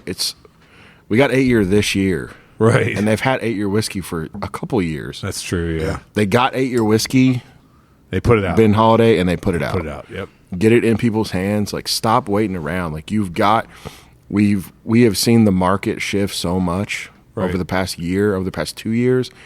Like, when you can strike, you better strike, or you will be forgotten. No, that's good. Straight up. I mean, I'm just telling you, I watched it happen. Yeah. With New Riff is a much bigger distillery. Right. Much bigger. Yeah. And not throwing shade. I love those guys up there, but, I got the email last got to week. give people what they want. Right. You just got to, dude. You're Oh, I going to agree. get passed up. I got their email last week. They're now officially in all 50 states. That's awesome. So they're going to be, So one more cast strength malted rice. Sure. Well, same thing, though. whatever. Like, quit doing At 8 years. 4.5-year-old freaking pigs. Yeah, you can't. Yeah. Give me 6.5, 7.5, 8 You can't have other brands. Right. I know of other brands that are using your whiskey at Right. 8 years Oh, old. yeah, that's right. Like, you You're just right. can't, you can't be doing do that. Exactly. And Can't so- be doing that. I don't know. I love Ben Holiday. Kyle, awesome. I think Kyle is, I hope he stays there forever. Yeah. I truly do, because, that place is awesome with him. But, man, talk about a talent that largely is undiscovered, Yeah. I think, Oh, yeah. in the space, right? Like, no one talks about that dude. Yeah. He can They make, should be. He can make whiskey. Yeah. Straight he up. He was great too. Their whole team over there is great. to meet. They too. do it the right They were way. all great. Yeah. But it's their water source. Yeah. It's their mash bill. Yep. It's everything of theirs. That's why they have such a high ceiling, man, because, a lot of my groups have been seeing posting about, what do you all predict for 2025? And there's so many, like, MGP is like slow production like crazy, so many places. So you have a lot of these NDPs, man, that have bought barrels at a really high price, and now the barrel prices are way down. Or you've got, and that's going to make it tough on them. You can see a lot of them consolidating, going out of business. You've got a lot of those NDPs that are selling 8-year stuff for $130, $140, $150. Well, Ben Holiday, it's their own stuff, so they can compete with the legacy brands for selling $59, $69, $79 bottles, man. Their pacing right now is really spot on for me. They're not overdoing it. They're not outgrowing their limits. From what I know, their rick houses are all pretty full. They're just now possibly going to add a new rick house. Oh, nice. So we'll see production go up, but like they're not overdoing it. They're not pulling the cart before the horse type of thing. And they have a cart and a horse in And the they do bottle. have a cart and a horse in the bottle. Ben Holiday Sorry. is the My ADHD brain. the OG stagecoach. But like I can't say enough about them personally, and I have business relationships with them, I have friendships with them. Like they're doing it the right way. Yeah. And I hope they never sell out, and I hope that Kyle stays there forever. Yeah. But it wouldn't surprise me if either of those things happen. Just because of the trajectory they're on, I think is really, really high. I've heard that their facility and their grounds are beautiful. Oh my God. Yeah. I've talked about it a million times over. Yeah. Someone took Maker's Mark and put it in the Ozarks. Dang, man. It's beautiful. Crazy. Yeah. Beautiful. Traditional everything, rolling hills, Kentucky. It's the most Kentucky I've ever seen anything. Outside Other of- than Jack Daniels, like, reminds me of a Kentucky distillery. Yeah. But I mean, this Jack Daniels is the biggest brand ever. Right. Ben Holiday is like the People- next one. Yeah, people still don't even know about him. 100% they Yeah. don't. No, Yeah. funny enough, I had a couple come in the store the other day that have a liquor store in Missouri, and they're like, "You like Ben Holiday?" And I was like, "Yeah." And they're like, "Really?" I was like, well, you don't? And I was wearing a hat. Like, wait a minute. They're like, you're even wearing the hat. I was like, yeah, dude, this stuff's incredible. And they're like, Yeah. I don't know, I guess it's like a hometown thing. Like, we just, we're so used to it. And I was like, well, you're missing out. Yeah. I'd like to do a pick there soon. Wink, wink. We can do some in 2025. Oh, there you go. There you wink, go. wink. I'll get some barrels in 2025. Speaking of Jack Daniels, oh, yeah, you're going this when week. this episode drops, I will actually be there doing a pick. Does your wife know about that? Yeah. Yeah, I told her. She's probably really happy. Really happy. Probably like, hey, that's great, honey. Go ahead. Go on another pick for the 10,000th time this And I year. didn't ask, but I'm hoping we're at least picking a rye. Hopefully it's a rye and bourbon, but hopefully it's at least a rye. But Nice. yeah, I'll be in Tennessee when this episode drops. Nice. All right, Anthony, Yes, sir. pour myself 2 whiskeys here. Uh-oh. I'm gonna close my eyes. If you can hand me either one, I'm gonna blind them. Okay. All right, eyes are closed. I'm going to hand you Eyes a are closed. third whiskey you don't even know about. That's probably true. Be Yeah. some nasty weeder from Buffalo Trace. Like Pappy's, which I nailed. And I poured your sample. Thank you that? very much. I poured your sample. That's what Is he there said. still He some was- left over there or not? Did you keep? You should. Damn it! Give me that. Give me that back. Nope. Nope. That's the one thing Kenny complains about the cost of the whiskeys, but now where'd He they gets to all keep go? all the He kept leftovers. all the Yeah. leftovers, and they're all very good. I'm going to measure my Michter's 20 that he You better. gave, Yeah. me gave me 3 Boston rounds. I don't know if it's legit or not. Anthony. Well, yes. Have the other one. What? What? I'm not your mama. That first one was good. Try the second one. Yeah, so we did the blinds, and before we did the blinds, Alves poured us some Michter's 20 because he's just the man. And so we poured the Michter's 20 for the blinds, and that bottle's sitting on my table, and it's half full, which also means it's half empty. And all that headspace was I couldn't look at it. Did you load it up with marbles? No, I went ahead and poured them into 3 sample bottles just to get all the headspace gone. Liar. I just couldn't do it. And Alves now is like, well, that's fine. I'll pour them right back in that bottle. I'm like, all right, big should. dog. I couldn't stand looking at that headspace that long. Is there any Pappy 15 left, or do you just dump it all tonight? There's no Pappy 15 left. He stole my ounces of Pappy's. Stole them. He stole them. Next year we're doing 12 ounces. House keeps the rest. Didn't you say something about giving the Boston rounds back, the samples? I lied. Oh yeah, you guys can have your sample bottles back. I'm not giving those up, bro. I am. You can have them back. all right. You just gotta figure out which ones are yours. Yeah. Then there's still that. I've got the key, but yeah. I'll just take about 15. Perfect way to do it. That's true. All right, I'm gonna try the second one here. I poured myself some haystack needle 'cause it was sitting here on the table, and I stand by what I said when we reviewed it. There you go. Not as memorable. All right, back to the very first one. Okay. Okay. Eyes are open. The first one you gave me, a little more flavor bomb, Okay. but a little bit more ethanol to it. Okay. Second one you poured, a little bit smoother, easier drinker. I think overall, I like the first one better that you Okay. gave me. My guess is it's the left glass. It is. Okay. What is it? That's a Ben Holiday 8-year, and the Okay. other one is the New Riff 8-year. Oh, okay. So Alves hit it, though. He's like, as high as New Riff 8-year scored, imagine if it was barrel Cask. proof or something, or Barrel cask. strength, So that New Riff 8-year is actually really good. Yeah. It's way better than the 1924 that we poured, man, earlier in this episode. But that Ben Holiday 8 years, that extra 20 proof points, man, or 19 proof points, that makes it stand out, dude. Nice. Yep. All right. Well, are you done blinding, sir? Yes. Yeah, we have one more thing to talk about. There you go. Let's see. Is there a rye we can talk about? Yes, there is. There's a rye that we can talk about, and it's one that I'm very proud of, even though when we were up in Cleveland, I was all in my feels and a little bit crazy.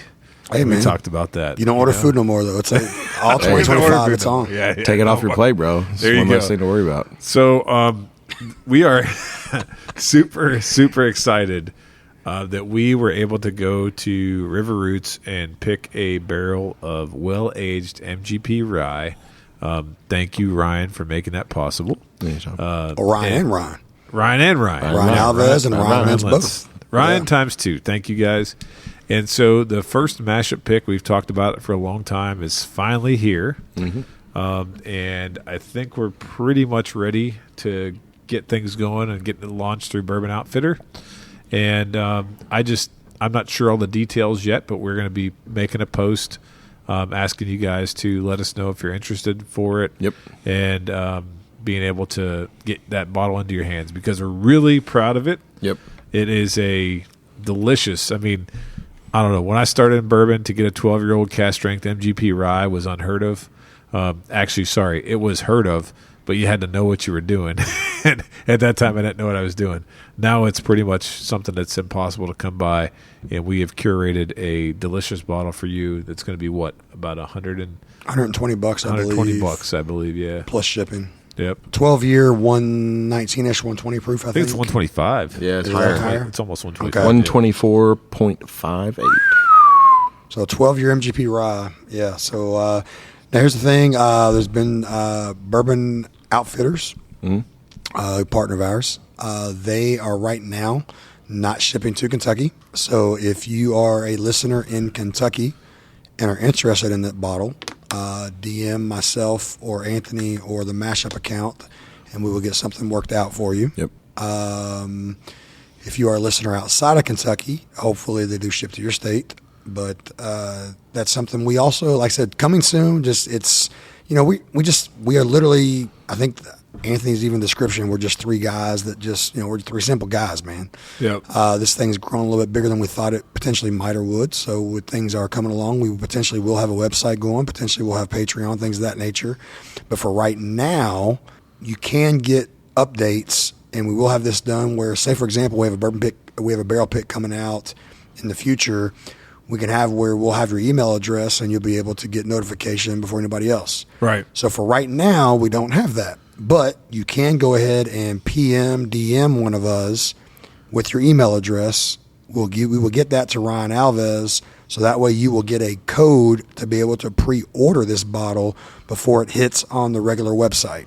Mm-hmm. So send me, Anthony, or the podcast a DM with your email address. We'll get that to Ryan. Yep. And Ryan will get you on the list for that. Going forward, once we get things up and going, like I said, we'll have, everybody's asking about merchandise. We'll have merchandise potentially soon. We'll have website, we'll have Patreon, things of that nature. It'll be a lot easier to get notifications for barrel picks and things like that coming out in the future. But for right now, kind of got to go kind of simple. Yeah, because, I'm a professor of my day job.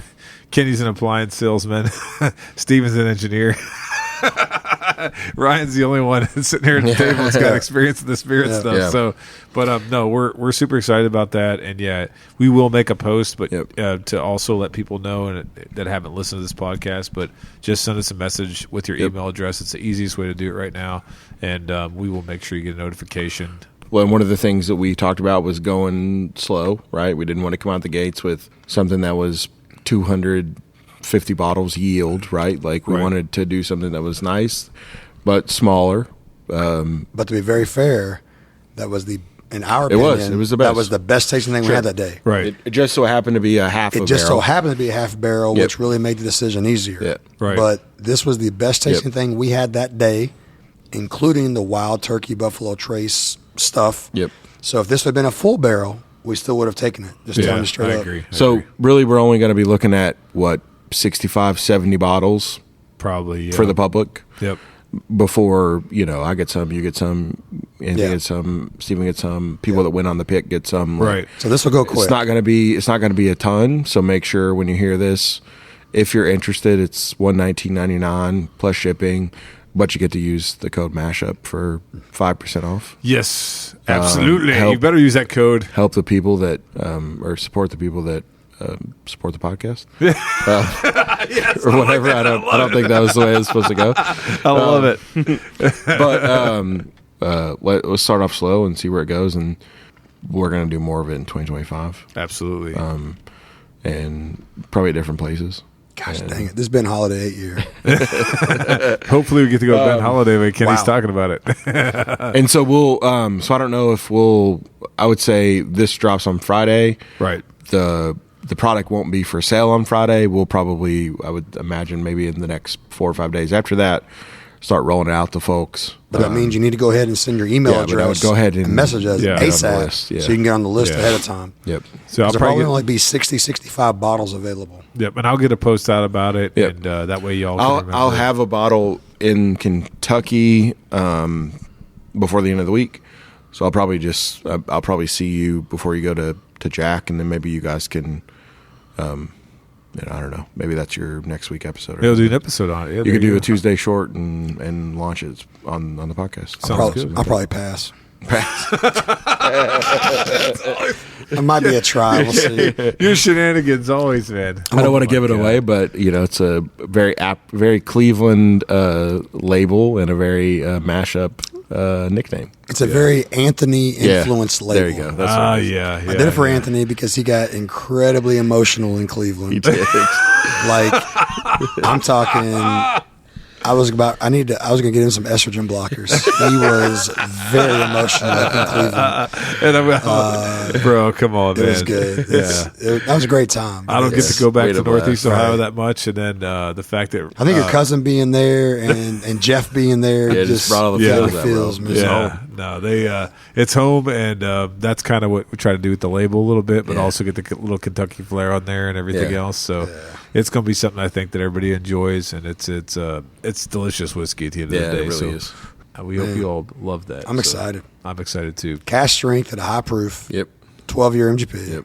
at that price is awesome. Yep. There you go. On the short list for 2025 Whiskey of the Year. Ooh, Super short list. Ben Holiday year and mashup. There you mashup go. there. Okay. first two submissions. First two submissions. All right. Boom. And with that, thanks for listening to this episode. Please like and follow us on Facebook, Instagram, and Twitter at The Mashup KY. Don't forget to visit our partner, bourbonoutfitter.com. Enter code The Mashup for a special discount. Also, Head on over to our partner, the Woodwork Collective, at woodworkcollective.shop. Enter code MASHUP for a 15% discount. let us know your thoughts on the bottom of the comment section. Until next time, keep it neat.